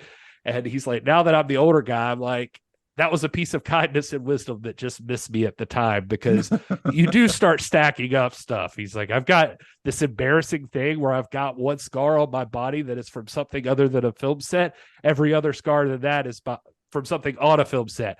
I've got no cartilage in my toes. That's from doing a bunch of lateral stops. I've got grade 4 tears in both Achilles tendons. I've got shin splits. I've got bone marrow edemas under both knees. I've got a disintegrating hip. I got a rib in my upper thoracic that pops off my spine, which is very unpleasant in the morning when that happens. This is Russell Crowe? Yeah. He said, I had 2 operations on my left shoulder. And so, jeez. Lord. He says, he said the cool part, the cool part for Crowe in this one is that he's backed in this movie by a guy named Gary Ray Stearns, who has been a stunt and or fight coordinator in like fucking everything. We're talking, listen to this resume. So I wrote down some of these. It says starting with TV, his first gig was Walker, Texas Ranger. Then he was in Buffy, Angel, Alias, all the Pirates of the Caribbean movies. He doubled Hugo Weaving in Matrix Reloaded, and the next one did uncredited stuff for both Kill Bills, worked on Spider-Man 2, uncredited work on Indiana Jones, Kingdom of the Crystal Skull, went to The Amazing Spider-Man, Double Jack Reacher, did the Olympus Has Fallen stuff. He met Crowe on Noah. He did Amazing Spider-Man 2 before coming over to The Nice Guys. He was the stunt coordinator on the Netflix Marvel shows. And those are the highlights. Like, this guy's in like 4 things in between each thing I just said. Anyway, I love the stunt workers because they remind me of my wrestlers. And some of them are the wrestlers. So yeah, some of them are. And I just looked up Brett Prade on his resume, and the guy who was doubling for Ryan Gosling, and that dude's got a hell of a resume too. I mean, he was also in the Matrix, the first Matrix and the most recent Matrix. He's in several of the Mission Impossible movies. We know how stunt heavy those are. He was in he followed Gosling from Nice Guys to La La Land. He was his stunt double in that too, and he was also a stunt driver in the greatest stunt car movie of all time, which is Mad Max Fury Road. He's one of the stunt drivers in that. Yeah, so he's got a hell of a resume. Jeez. I mean, there's a lot of other stuff I could name, but those were just a couple of the highlights that stood out to me. But I mean, he is a hell of a stunt man, it looks like. Yeah, these guys are legit, man. And I mean, I guess The Nice Guys was hopefully a little bit of a day off for them, since Crowe and Gosling apparently like to get beat up too. But yeah. Well, The Nice Guys was scheduled for a summer release in 2016. It was originally scheduled to be released in mid-June, but Warner Brothers ended up moving its release date up to May 20th, giving its original June 17th date to the Dwayne Johnson, Kevin Hart vehicle Central Intelligence. Oh, well, it's a good thing it's out of the way, I guess. No, I did want to mention too, I love this about the release of the movie is like, you know, their stuff, obviously they lean into the 70s thing. Once they go with it, it opens with like that 70s Warner Brothers logo. Yeah, the logo, yeah. Oh, I love an old logo, man. But I think 2014, the same studio done like Inherent Vice or something, and they did this too. But they did like a 70s style trailer. It's a great trailer, yeah. Betamax stuff in there, the crackle in the audio, and I think this one even did like an introducing credit for Kim Basinger. So that was kind of cool. That's fun. Well, during its opening weekend, the film grossed just $11.3 million at the box office, which made it come in fourth place behind two other new releases, which were Neighbors 2 and the Angry Birds movie. And then it was also behind Captain America Civil War, which by then was in its third week of release. So it's hard to say exactly why The Nice Guys failed to do business at the box office. I mean, it had two well-known stars in the lead. It had a snappy marketing campaign, great posters, that great 70s style trailer that you mentioned. But the truth is probably that The Nice Guys should not have been released during the summer blockbuster season. I mean, honestly, while there's probably not a whole lot of audience crossover between The Nice Guys and the Angry Birds movie, a lot of the film's key demographic, namely adults, were probably either seeing Neighbors 2, which was a sequel to a successful R-rated comedy, or they were just seeing Captain America Civil War. Regardless, despite good reviews, the film never really gained much traction, so even good word of mouth could not save it. And in its second week of release, it brought in an additional $6.5 million, dropped down to seventh place at the box office by week 2. And it would ultimately bring in just $59 million worldwide on a budget of $50 million, effectively killing any immediate plans for a sequel. And it's a shame because 20 years ago, I think this would have been an absolute smash hit. It would have been a blockbuster, I think, if it had been released at the right time. I think it could have even done well had it not been released in the summertime. If this had been released in like March or in like August, like at the end of the summer, you know, where stuff like this tends to do a little bit better. But these days, if it's a movie aimed at adults that's not based on some pre-existing IP or based on something people already recognize, nobody really gives a shit. I do think that it's gotten a little bit better since 2016 with recent movies like RRR and, you know, the recent Oscar winner Everything Everywhere All at Once becoming hits. So maybe we're making some progress as far as that goes. But the fact is that in 2016, like, people just didn't go see this movie. And that's a shame. I mean, I think that people not seeing The Nice Guys is the second worst decision that Americans made in 2016. Yeah. That's fair. The film's poor performance was not due to the quality of the film. I mean, that's for certain.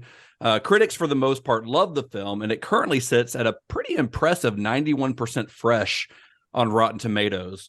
Now, this is the part, Gary, where I pass it off to you to do Somebody Needs a Nap. And I thought about it when I was writing this, and I was like, man, every movie we talk about, I can imagine somebody not liking this movie. It's really hard for me to imagine anybody not enjoying themselves watching The Nice Guys. It's just such a fun movie. But the internet never ceases to surprise me. So let's hear what you got. Man, I am so glad you said that, because you just made a joke right before this that was very good, by the way, and it had not hit me until exactly at that joke what's going on with these reviews. And around the time of 2016, the worst decision that happened was, you can argue like what specifically was it, but America was divided at this time, and then there became some extreme camps in those divisions, and all of those people saw The Nice Guys and they wrote reviews about it, and they all hate it for one reason or another. So it's QAnon threatening with pedophilia, or it's because of white straight men and their misogyny. So it's one or the other.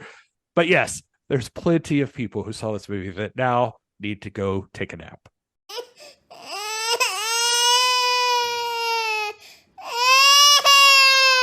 So here we go. First review is a 0.5 star from Maura, who says, this reads like what straight men might think camp is, but in the most horrendous way.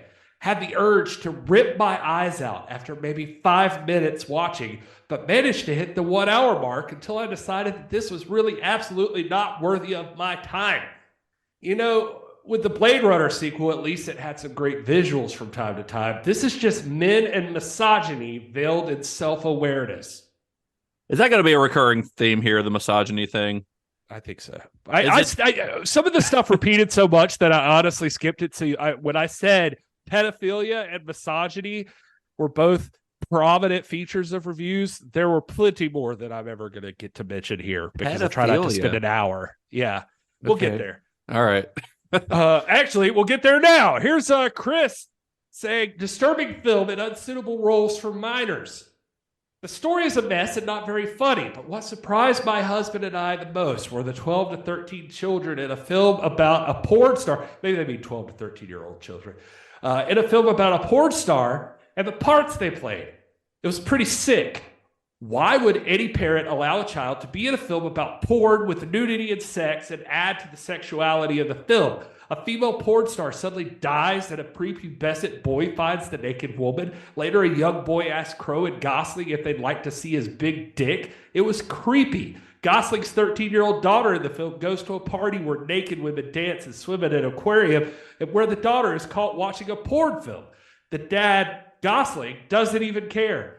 I'm not a prude, but this suggests child promiscuity. What is wrong with Hollywood to put out such twisted, perverted films?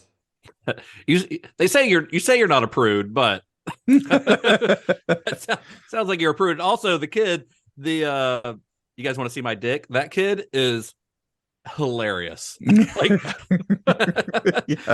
it's a hilarious scene, and that kid's delivery is so funny. Also, we know a kid like that. His name's Todd Davis.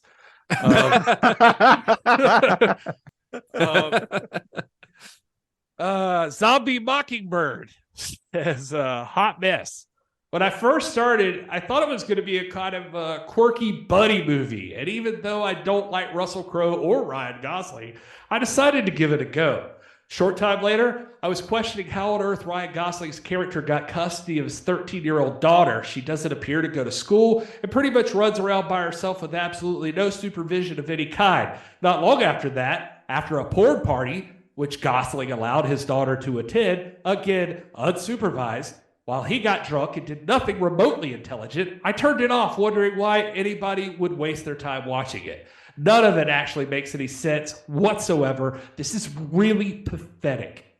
That person was clearly not paying attention to the movie because Gosling's character doesn't like get custody. His wife is dead, which is a major plot point of the movie. And Holly isn't allowed to come to the porn party or whatever they call it. She sneaks her way in there. And then he even finds out she's there, tries to send her home, and then she decides to sneak in instead of getting in the taxi. So that person wasn't even paying attention to the movie. Jeez. TD says, wish I had my money back and 2 hours of my life. From all the positive reviews, I was looking forward to this film. Boy, what a letdown. Wish my wife and I had walked out a little earlier and enjoyed a day in the park or maybe a cat video. Acting is over the top by the two pros, in quotation marks, and everybody else is annoyingly bad. I would love to know the age and film-going experience of reviewers who love this trash little film. Have they not seen classic films from the last 75 years or so and have a point of reference? Have review standards really slipped this far? I almost feel sorry for Russell Crowe having to endure this. I wasted a couple of hours and $18. Crowe spent months on this humorless exercise. Hope he lost a little weight in the process and was well compensated. Save your money and your time. Wow. Oof. And we're body shaming Russell Crowe. And we're body shaming Russell Crowe. Jeez. Jim says, not fit for human consumption. He gave it 1 star and says, one's higher than I would give it. Why 2 talented actors would lower themselves to be a part of trash like this is beyond me. It probably boils down to the parts they played and anything for a buck.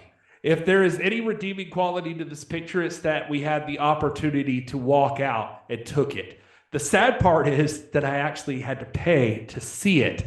It was humorless. It was vulgar. It was profane, poorly acted, terrible storyline.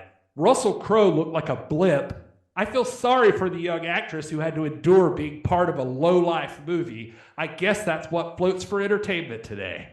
That's like the third one that's called it humorless, which is insane to me.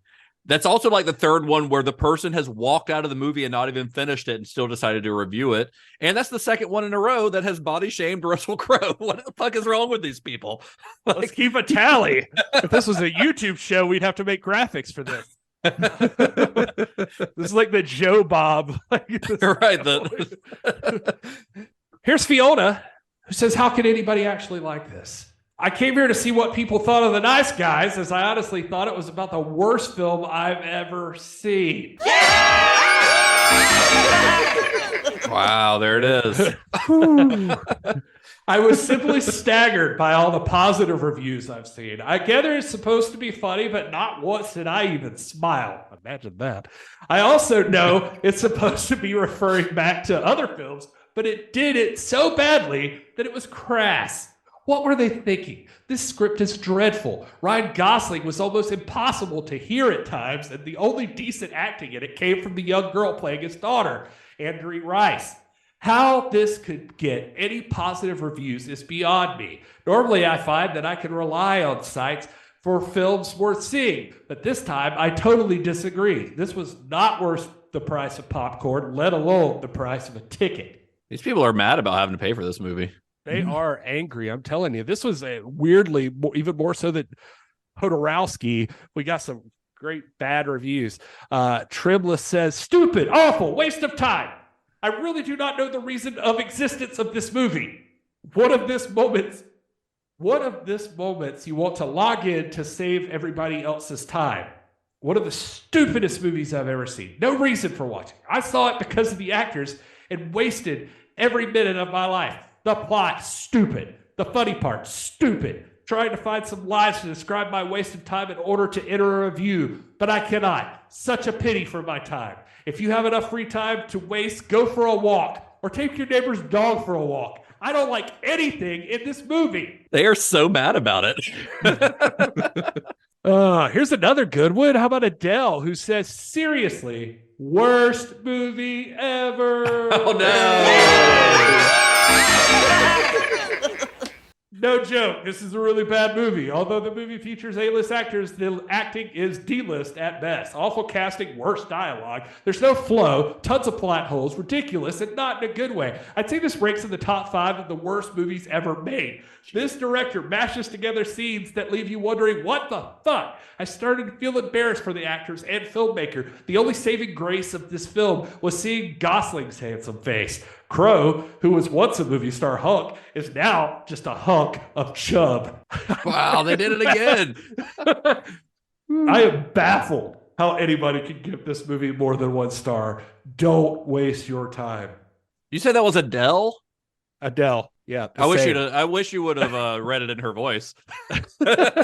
Hello from the reviewer side. Cold Aqua Tomato.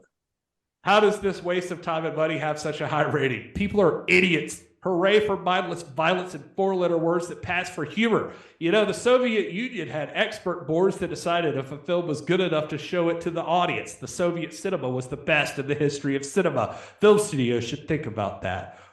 I just didn't know where that one was going. That was a ride. I also don't know for certain which side of the aisle it comes from. Lil Pest says, evil trash, nothing but glorification and advertisement for smoking. The sort of filth that should not be possible to exist. How did nobody stop this? What? I don't know. This person says, nope, couldn't make it through the first 15 minutes. In that 15 minutes, a little boy is looking at porn, then gets to see that same female he's oogling in real life, butt naked, of course. Then a little girl is acting seductive towards a grown-ass man to smoke weed, normalizing perversion. As if it's normalized too much in Hollywood. No thanks, Hollyweird. Keep your peditude to yourself. First of all, Ty Simpkins is like 15 in this, and every 15-year-old boy is looking at porn if you're not in the room with them. I mean, that's just the fact. And the other scene that she's talking about is the girl who, you know, she's like dating or whatever, a 35-year-old man for weed money. That guy immediately gets the shit beat out of him by Russell Crowe's character. So I wouldn't say that it's like saying that that's normal or anything. Like, come on, like context here, y'all. For real. And a couple of quick hits to round it out. How about Harry, who gave it 1 star and says, the money spent to get this movie would have been better spent on toilet paper. Depends on if you're out of toilet paper or not. Yes, that's true. How about a 0.5 star from the appropriately named Mrs. Sploosh, who says, I would rather eat my shit than watch this movie again. Depends on your shit, I guess. And finally, Sammy with a 0.5 star and says, Coke Bloat and Ryan Gyllenhaal team up in what is the worst thing I've ever watched. My mom even has terrible taste, and she was like, this movie sucks balls. Sorry, fellas. I bet mom didn't say. Did he say Ryan Gyllenhaal? He called them Coke Bloat and Ryan Gyllenhaal. Is that it? Is that all? That's it. That's all the reviews that hated it. That last one was pretty good. That's it. Yeah, that was pretty good. So, well, now that we've heard from these goobers, let's talk about our own thoughts about The Nice Guys. I mean, I have a pretty good idea of where this is going to go because y'all have both seen this before. I think I know that me and Gary have talked about this movie in the past, but I can't remember if you had said it, whether you'd seen it, Todd. So you had seen this before. Yeah, I had seen it some time ago. I forget the circumstances, but I recall enjoying it. I mean, it's, if you like that snappy dialogue that Shane Black does so well, and I mean, I love a good mystery, so I'm down for that already. You got some great performances, super stylized. It ticks all the boxes, man. I mean, I think it's pretty clear that we're all generally big fans of Black's work. I mean, if people go back and listen to that Black Christmas series, I think that's pretty obvious. This guy just has like a really singular writing style that has been often imitated but never matched. You hear that a lot, but I think in the case of Shane Black, it's very true. And I think a lot of that comes from his own love of crime novels. So what he does is he kind of takes these plots that feel very much at home in the novels that he grew up reading, you know, the stuff that he references a lot. And he goes, and this kind of goes all the way back even to his first script, to Lethal Weapon. He combines plots that feel like they are, if you did like a bullet point list of plot turns, it feels like they're right out of those crime novels, but then he combines them like perfectly with pure just popcorn Hollywood action filmmaking. And I think that's kind of what makes his stuff really unique. Yeah, I think so. I mean, and even looking at now, of course, it's not to the degree of this or Lethal Weapon or, you know, any of the other like real, you know, neo-noir crime centered mysteries, but even Iron Man 3 has a bit of an element of a mystery to it. It sure does. Yeah, it absolutely does. And we get to see Tony Stark. I mean, that was one of my big complaints about, I digress a little bit here, but that was one of my big complaints for a long time about Batman movies is he's, you know, the world's greatest detective. Yeah, the world's greatest detective. We never see him solve a mystery. Until the new one. Until the new one. Yes. Yeah. But here we actually get to see Tony Stark use his brain to figure out the mystery of in Iron Man 3. And I always thought that was really great that, you know, his intellect extends farther than just building stuff. Right. Yeah. Yeah. And here you've got these two guys who, are very broken. But when it does come to certain things, they are very good at those things and they work well together. And then you combine it with the moral compass of the daughter there, and man, it's such a those all of those interactions are so fun in and of themselves to watch. Yeah, I let agree. alone on the backdrop of this big mystery that extends to, you know, environmental issues and the all the way up to the industry. DOJ. Yeah, all the way up. So like I said, it's aces all the way around for me, man. I mean, this guy, Shane Black, you know, he practically invented the buddy action genre as we know it. I mean, I won't harp on that point too much because it was a big point of discussion in our past series on him. I mean, he didn't, you know, those quotes that you read earlier, Gary, he was being a little modest about like, hey, I didn't do anything new. This is done before, but he is remixing them a little bit. I mean, the fact is that even though he is doing something that had been done like in 48 Hours by Walter Hill, he's making it feel so fresh and so new that it really feels like he invented a genre, because he almost reinvented it or solidified it. Like I kind of put it in to put it in like horror movie terms. 48 Hours is your Black Christmas. Lethal Weapon is your Halloween. Like, it's the one that set the rules for, like, it might not have been the first, but it set the rules for what every other buddy cop movie after it would adhere to. Yeah. Without Black's work on films like Lethal Weapon and The Last Boy Scout, you don't get Rush Hour, you don't get Bad Boys, or, you know, for more recent ones like The Other Guys or The Heat or The Hitman's Bodyguard or anything like that. I mean, I could name movie. I could sit here for an hour naming movies that owe their existence to the genre that Black perfected. I mean, basically, these movies, you've got two guys, I mean, or a girl, but usually it's two guys. They start the movie not liking each other. They begrudgingly work together. And by the end, they're buddies. That's it. That's how it goes. and you can, that sounds pretty simple. But here's the thing is that none of the writers of those movies that I mentioned do it as well as Shane Black does. And there are a lot of reasons that statement is true, I think. For one, I think that Black just inherently has a knack for the material more than other writers do. And I think he has a natural talent for writing dialogue in a way that a lot of writers don't. I would even go so far as to say that other directors who are directing Black's own material don't do it as well as he does. Lethal Weapon probably comes the closest, but more than any other director, I think that Black has a handle on like the tone that these films need.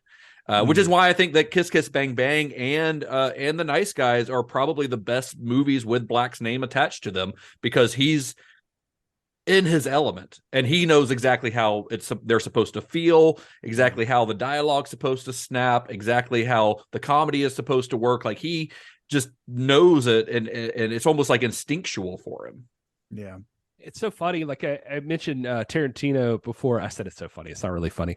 Tarantino before, you know, like, he's a guy, you can't imagine somebody, I mean, it's happened obviously and has worked in the past with Tarantino that somebody directed something he wrote, but it works better when he's the director of the thing. And Shane Black and Tarantino just are comparable in the fact that they're good writers and they have things they're pulling from. You can tell their love of whatever genre they're pulling from. But like Shane Black, you know, I read that quote or mentioned it before, but just because that's who he is, and I get it. He seems like a guy who's very concerned with staying humble through the process, and especially maybe even through because of life circumstances or whatever, he feels it's important to be that way.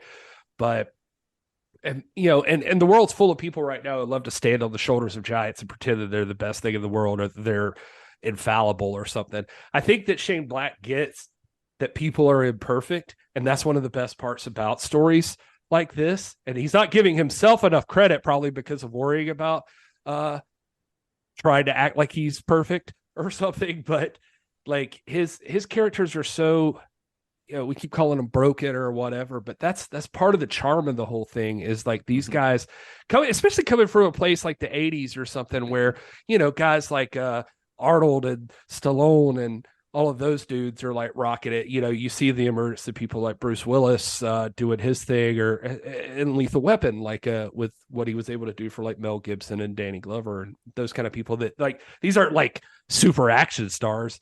They're real men with real problems, and not always the greatest person, and they fucked up. And they're, you know, everybody's got flaws, and I love that. And I love in this one too, in a world where Hollywood's always like looking for original content, it's crazy to me that Shane Black's not just like the go-to guy still, because his stuff is always interesting. I mean, he has his flavor, but like he's still unique. He has a unique voice, and still he's not doing remakes of anything. You know, he's pulling from influences, but like I don't know. I feel like he's still evolving too. Like even in this one, where like in some of the other movies we did during the series, there's like these characters that like, it always seems like it's about this one like really wacky guy getting laced up with like a straight-laced person or like kind of connected or something like that, you know, who thinks they have it together.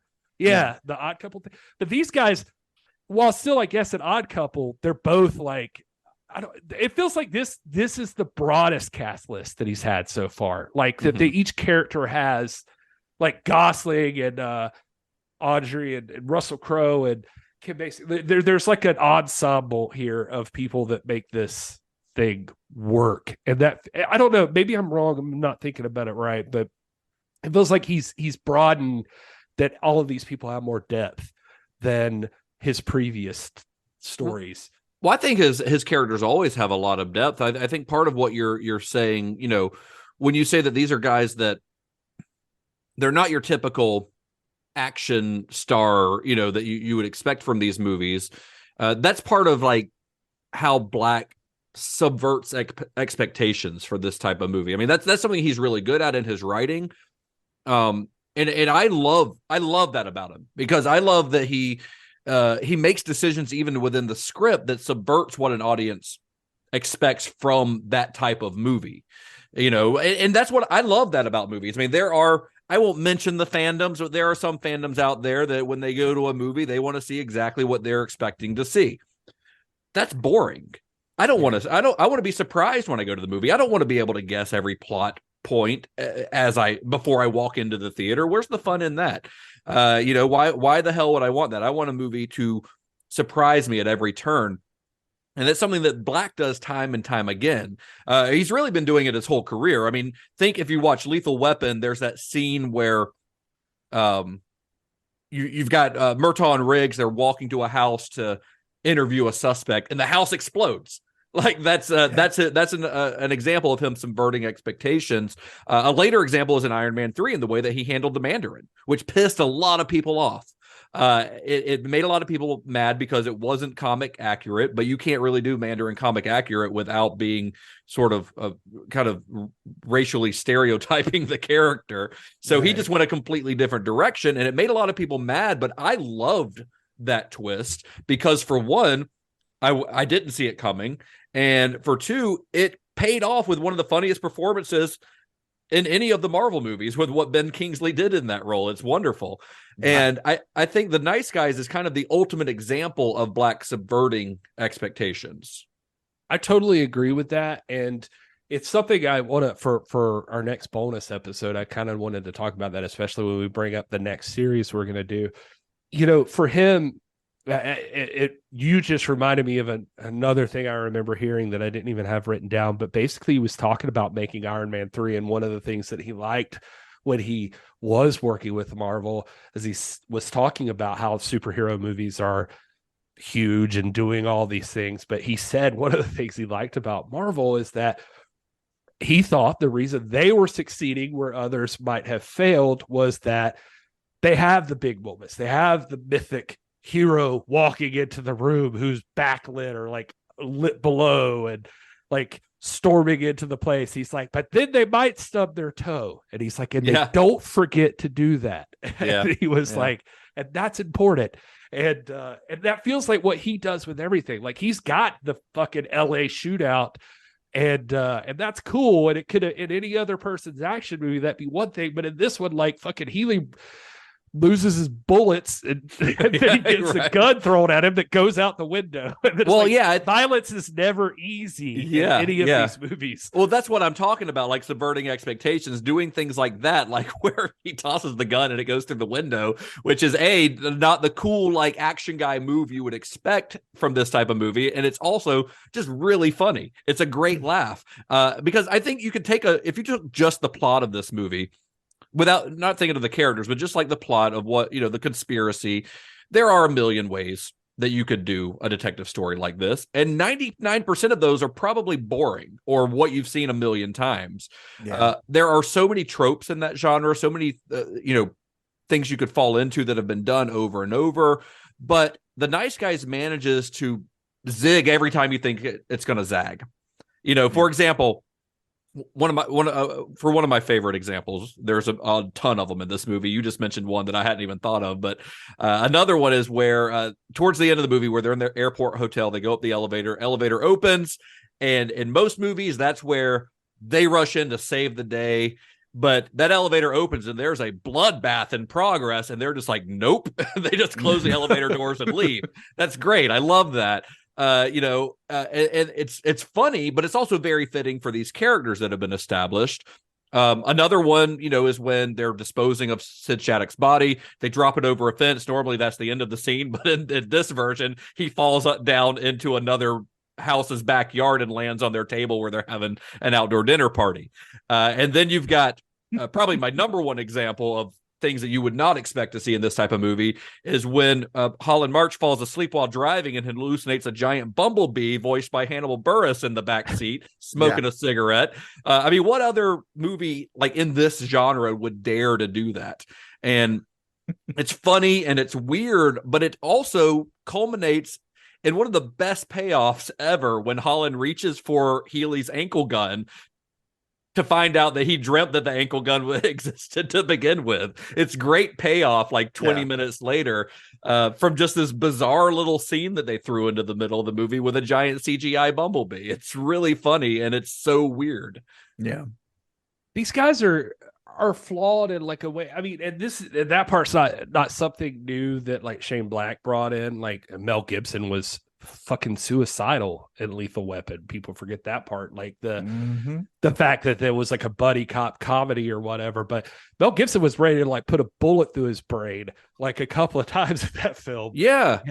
And so these guys have flaws, and even by the end of this movie, these guys haven't like fixed everything. They've just learned that they're going to work on it, and they're dealing with it. And that's great. I think that's part of what elevates Black's take on this type of material, is that even though the movies are really fun, like he's not afraid of injecting some darkness and some sadness in them. For going to what you said, Lethal Weapon, his first screenplay, when we meet Murtaugh or Riggs, that's Riggs, isn't it? When we meet Riggs, he's like got a gun in his mouth, contemplating suicide. That's how we're introduced to his character, pretty much. You get a little scene before that, but that's pretty much how you meet him. And that's a through line that continues through like Bruce Willis's character in The Last Boy Scout. He's a very like broken character. Robert Downey Jr.'s character in Kiss Kiss Bang Bang. Like Shane Black populates his films with sad, broken men. Or in the case of Long Kiss Goodnight, sad, broken women. But it does add gravitas to the films. And I think that trend is one that continues with this movie because it's easy to forget that because this is a really fun movie. It's a really funny movie. But if you really think about it, like it's also a pretty sad movie. There's a lot of really sad stuff in regards to these characters. Gosling's character is an alcoholic who blames himself for his wife's death. And he's a shitty detective. He's a worse father. Jackson Healy is also an alcoholic, although he has gotten sober, but he's also dealing with the pain of having his wife having left him for another man. And I think one of the key scenes in the movie is this when he's telling the story about the day that he confronted the guy in the diner. That's it's a heartbreaking scene. He says something along the lines of, "Just for a moment, I felt useful." And that's like, and you see the sadness on Russell Crowe's face. That's why having an actor like Russell Crowe in that role works so well. It's sad and it's pretty heavy for what is on the surface a lighthearted, action comedy. But I think that story that he tells is also kind of the film's thesis. That and kind of the scene where the sun goes up, sun goes down, nothing really changes scene that Gosling gives earlier in the film. Because at the end of the movie, like you said, Gary, they haven't really changed anything. I mean, Amelia's dead at the end of the movie. The bad guys have gotten off because there's not enough evidence to convict them. So the bad guys essentially win. The sun rises and the sun sets. Nothing's really changed. But for like a moment during this film, these guys felt useful. And now, are they better people by the end of the film as a result? I mean, that's arguable. Not really. I mean, they're in a bar, so March is still an alcoholic, and Healy seems to have fallen off the wagon by the end of the movie. But there's a little bit of hope still that they have for the future. They've teamed up to create their own detective agency.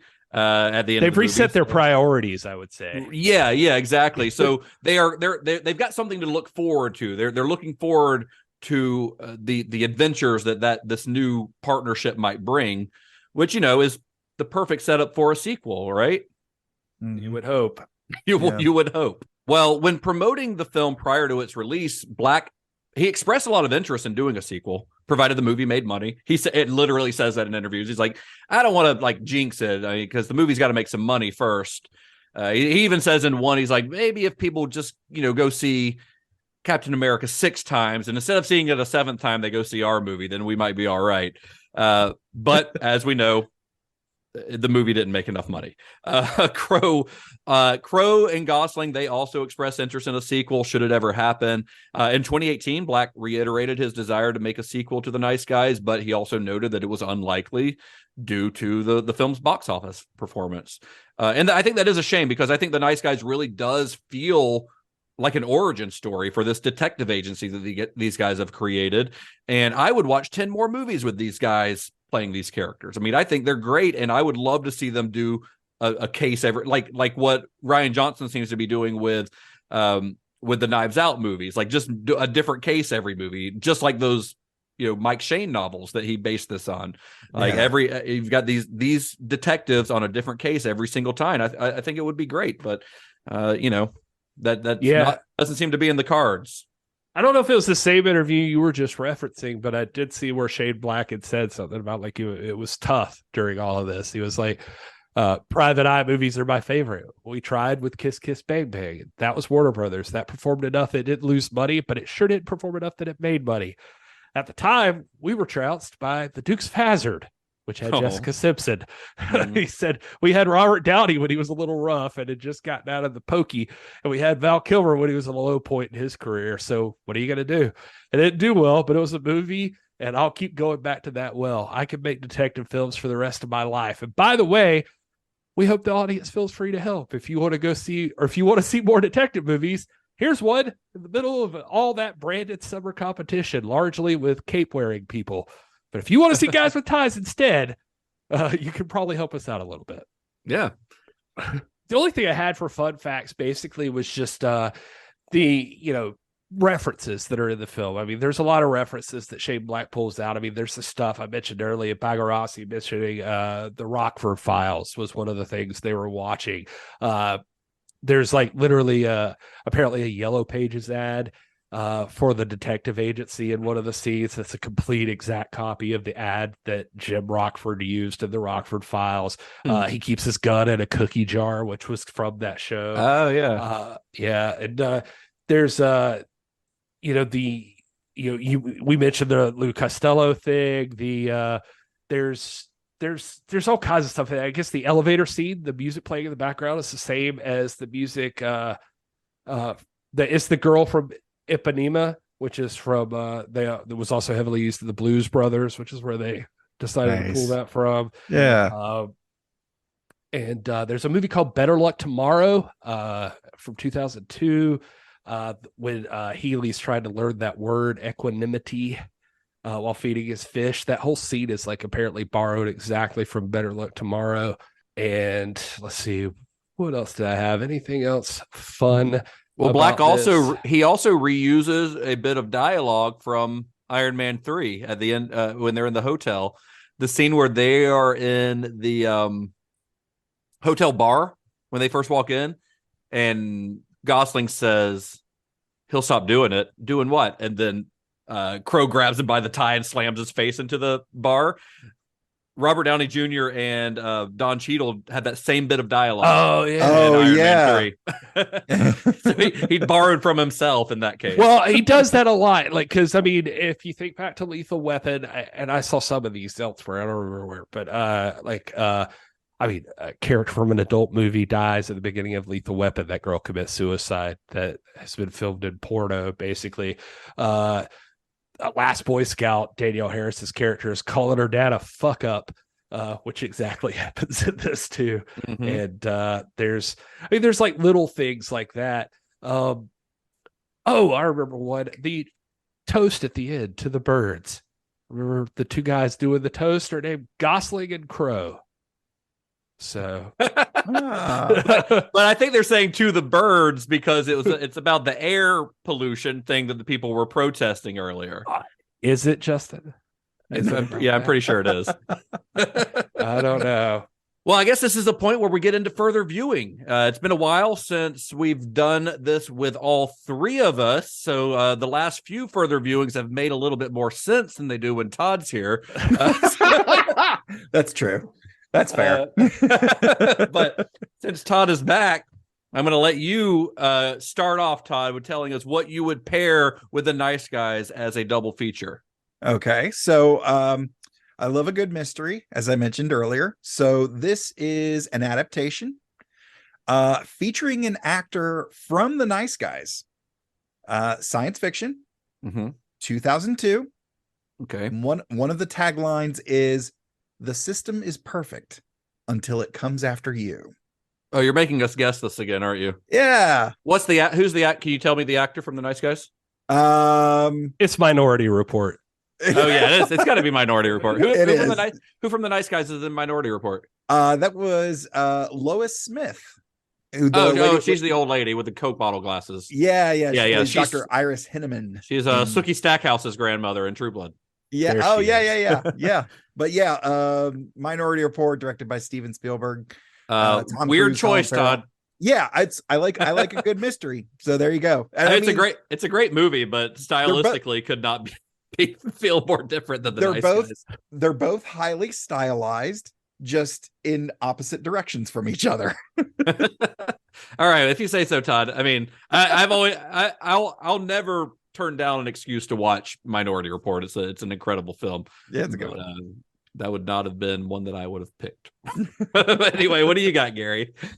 I actually just pulled all about it. I originally just had Bullet from 1968 that I thought would be fun just because of the car stuff and all that. I mean, you could obviously pick like most of Shane Black's movies that it's I mean, Kiss Kiss Bang Bang is the easiest one, but what I'll do instead is going off some inspiration from Shane Black himself on movies that made him. I'm putting over that podcast today, I guess, but I listened to it and I thought they don't need our help. They don't need our help. They're doing okay. But it was cool to hear Shane Black talk about his experiences. He also worked in a movie theater at one point, Justin. Yeah. So there you go. They talked about the popcorn making and food prep process and those. But he mentioned some movies that really inspired him were 1957, The Sweet Smell of Success with Burt Lancaster and Tony Curtis. And also Barry Levinson's Diner in 1982. Those were huge movies for him. And I guess the most comparable to this, although not technically, but since he talked about how much of an inspiration Dirty Harry was to him, then I'll throw Dirty Harry in this as also a thing. He also mentioned Darby O'Gill and the Little People, which I had never heard about anybody talk about a movie like he does about that movie, and really? I want to see that again. Yeah. Oh, I watched it a lot when I was a kid. He talks about the ending scene, Darby O'Gill and the Little People, where the character has done everything they can to make the success, but it still fails at the end, and he's being taken off into the other side or whatever. He talks about that moment being like something he's striving for, like that he loved that like ending of feeling like it's all failed, and like then there's this like something that changes it at the very end, but like that moment where you don't know and you think you've done everything you could do and you've still fucked up. And anyway, so that was interesting. That's interesting. So my pick, I mean, I kind of, the first thing you think of is other Shane Black movies, or especially Kiss Kiss Bang Bang. I feel like that is an incredible, like, Christmas Eve double feature right there. Kiss Kiss Bang Bang and The Nice Guys. But I wanted to go a little less obvious. I mean, because you could also pick any number of other, like, buddy cop movies, but none of them are going to quite be as good. So I kind of went with one that's, it just kind of has a similar vibe, I would say, to this movie, and does actually feature the porn industry, although not quite as much as this one does. But it's from 1998, The Big Lebowski. I think the Big Lebowski, because it's got a mystery element. Yeah, it's also kind of a period piece. I mean, it was made it came out in 98, but it's set in the early 90s. So it's a little bit of a period piece, but it just feels right with this movie to me. And of course, you've got, the Bunny Lebowski gets tied up in the porn industry. There are elements that are similar, but that's my pick. The Big Lebowski, 1998, nice. Coen Brothers, movie that I love. Good call. Yeah, I mean, that makes a lot of sense. So The Nice Guys, as we said, did not do great at the box office, but that film's failure didn't really slow Black down. 2 years after The Nice Guys, he directed The Predator, which he co-wrote alongside with his Monster Squad co-writer Fred Decker. He's also a Star Trek Enterprise writer-producer. Among other, also RoboCop 3, if we want to get into it. Yeah. He has also been attached to an adaptation of the pulp magazine character Doc Savage, and to an adaptation of a series of pulp novels called The Destroyer, which was previously adapted into the film Remo Williams' The Adventure Begins. That was based on the Destroyer novels. Both of those seem to be like very much in Black's wheelhouse, although not a lot's been reported on them in the last few years. I think the last thing I saw was in like 2015, 2016, right around the time of The Nice Guys.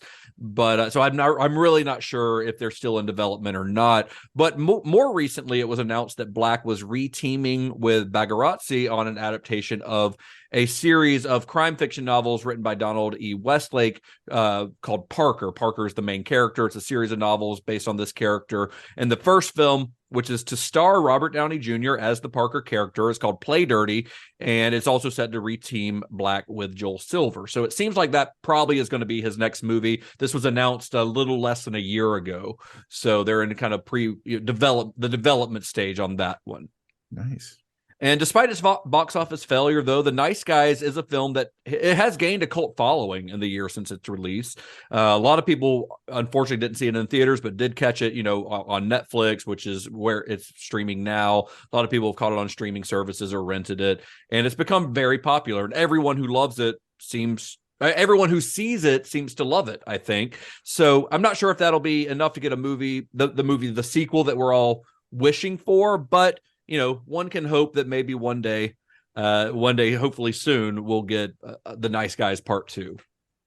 Yeah, the only thing, like, I even looked for Bagarazzi talking about it, and he said in the few interviews I can find for him, he said there's no plan for a sequel. He said we have talked about it, but we were like, we could do something in the 80s. We like the aesthetic of the 70s stuff, but the 80s stuff would be fun too. He said, I have no idea what it would be, but something in the 80s would be fun. And there could be an 80s soundtrack, which would also be fun. The thing is, then we're going to be in the territory where Shane's already made movies. He did actually made movies. So, he's like, so we'd just be knocking at the back door of that. And I don't know if he wants to revisit it. Yeah. And I've also seen a little bit of chatter about a TV adaptation. Well, obviously not with Russell Crowe and Ryan Gosling, but a series called The Nice Guys, which at the time that they were shopping this around as a TV show in the early 2000s, it was a very different landscape than we have now. And I could definitely see this working as a TV show. You could do it like Fargo style or True Detective style, even, where it's a series of different characters every season. I think that could work. Or I even saw one article that mentioned it being reconceptualized as The Nice Girls or something like that, and having two female leads in a series. But I haven't seen a lot of concrete information about that. I think it's just something that's been kind of shopped around, but nothing's really happened with it. It's tough with Shane Black because on one hand, you could see as a guy who loves those like pulp detective novels and like could just churn out some stories, it feels like, for like those kind of things, that a TV series would be really cool if he wanted to get on board for that. But then also he seems to like be like real wary of like when he locks onto something he's gonna write. And then like, well, yeah, that's the worry I would have with a TV show, is that unless he's writing every episode, you lose that Shane Black like dialogue and that very specific element that he brings to the script. Yeah, very true. Well, I think that's it for this episode of the Cinema Shock Roulette, guys. Unless you have anything else to add, I think that's we've said about all we can say about The Nice Guys. Where can you fellas be found on the internet for all of our listeners? I am at This Is Gary Horde on everything. Follow the NWA, by the way. Follow the NWA, National Wrestling Alliance, at NWA. Do that too. If you like Star Trek, I will be hosting Trek Fest 38 in Riverside, Iowa, June 22nd and 24th. Go to trekfest.org for details.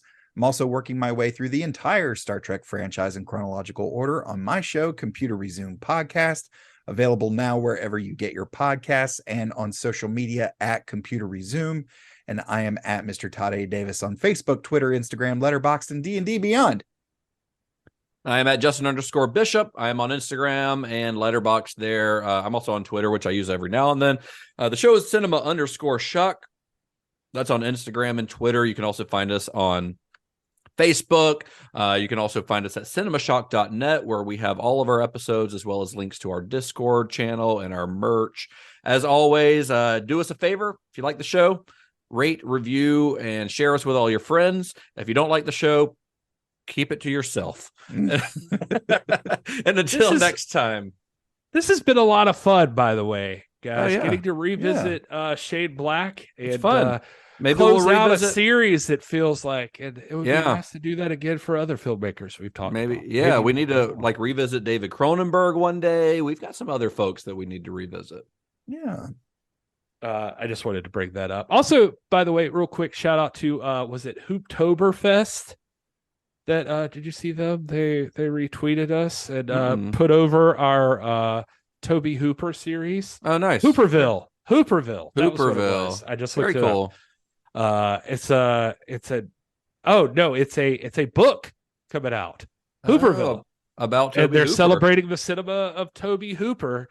And they put us over on the social media. I love it. That we had an excellent series about Toby Hooper. Well, thank you, guys. We appreciate that.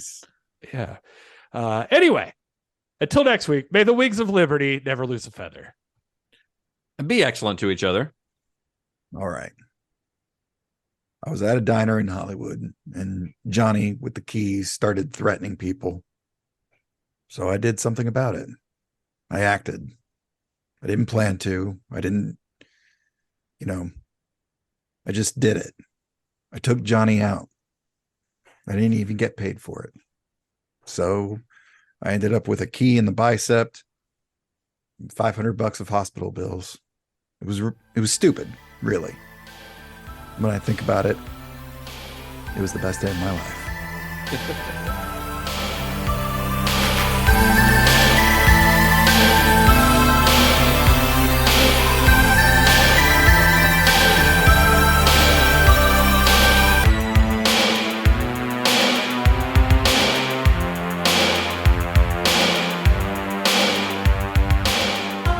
Okay, all right. So at the beginning of this episode, we had a dumb little thing where we read off. We basically asked Chat GPT to write an episode of the podcast about The Nice Guys, and it came off a little stiff, I think, right? Like it felt like it was written by a computer. Yeah. So we're like, yeah, we curse more than that. So I put the prompt back in to the AI chat and said, okay, let's try to write an episode of Cinema Shock about The Nice Guys, but do it as if Shane Black is writing the script.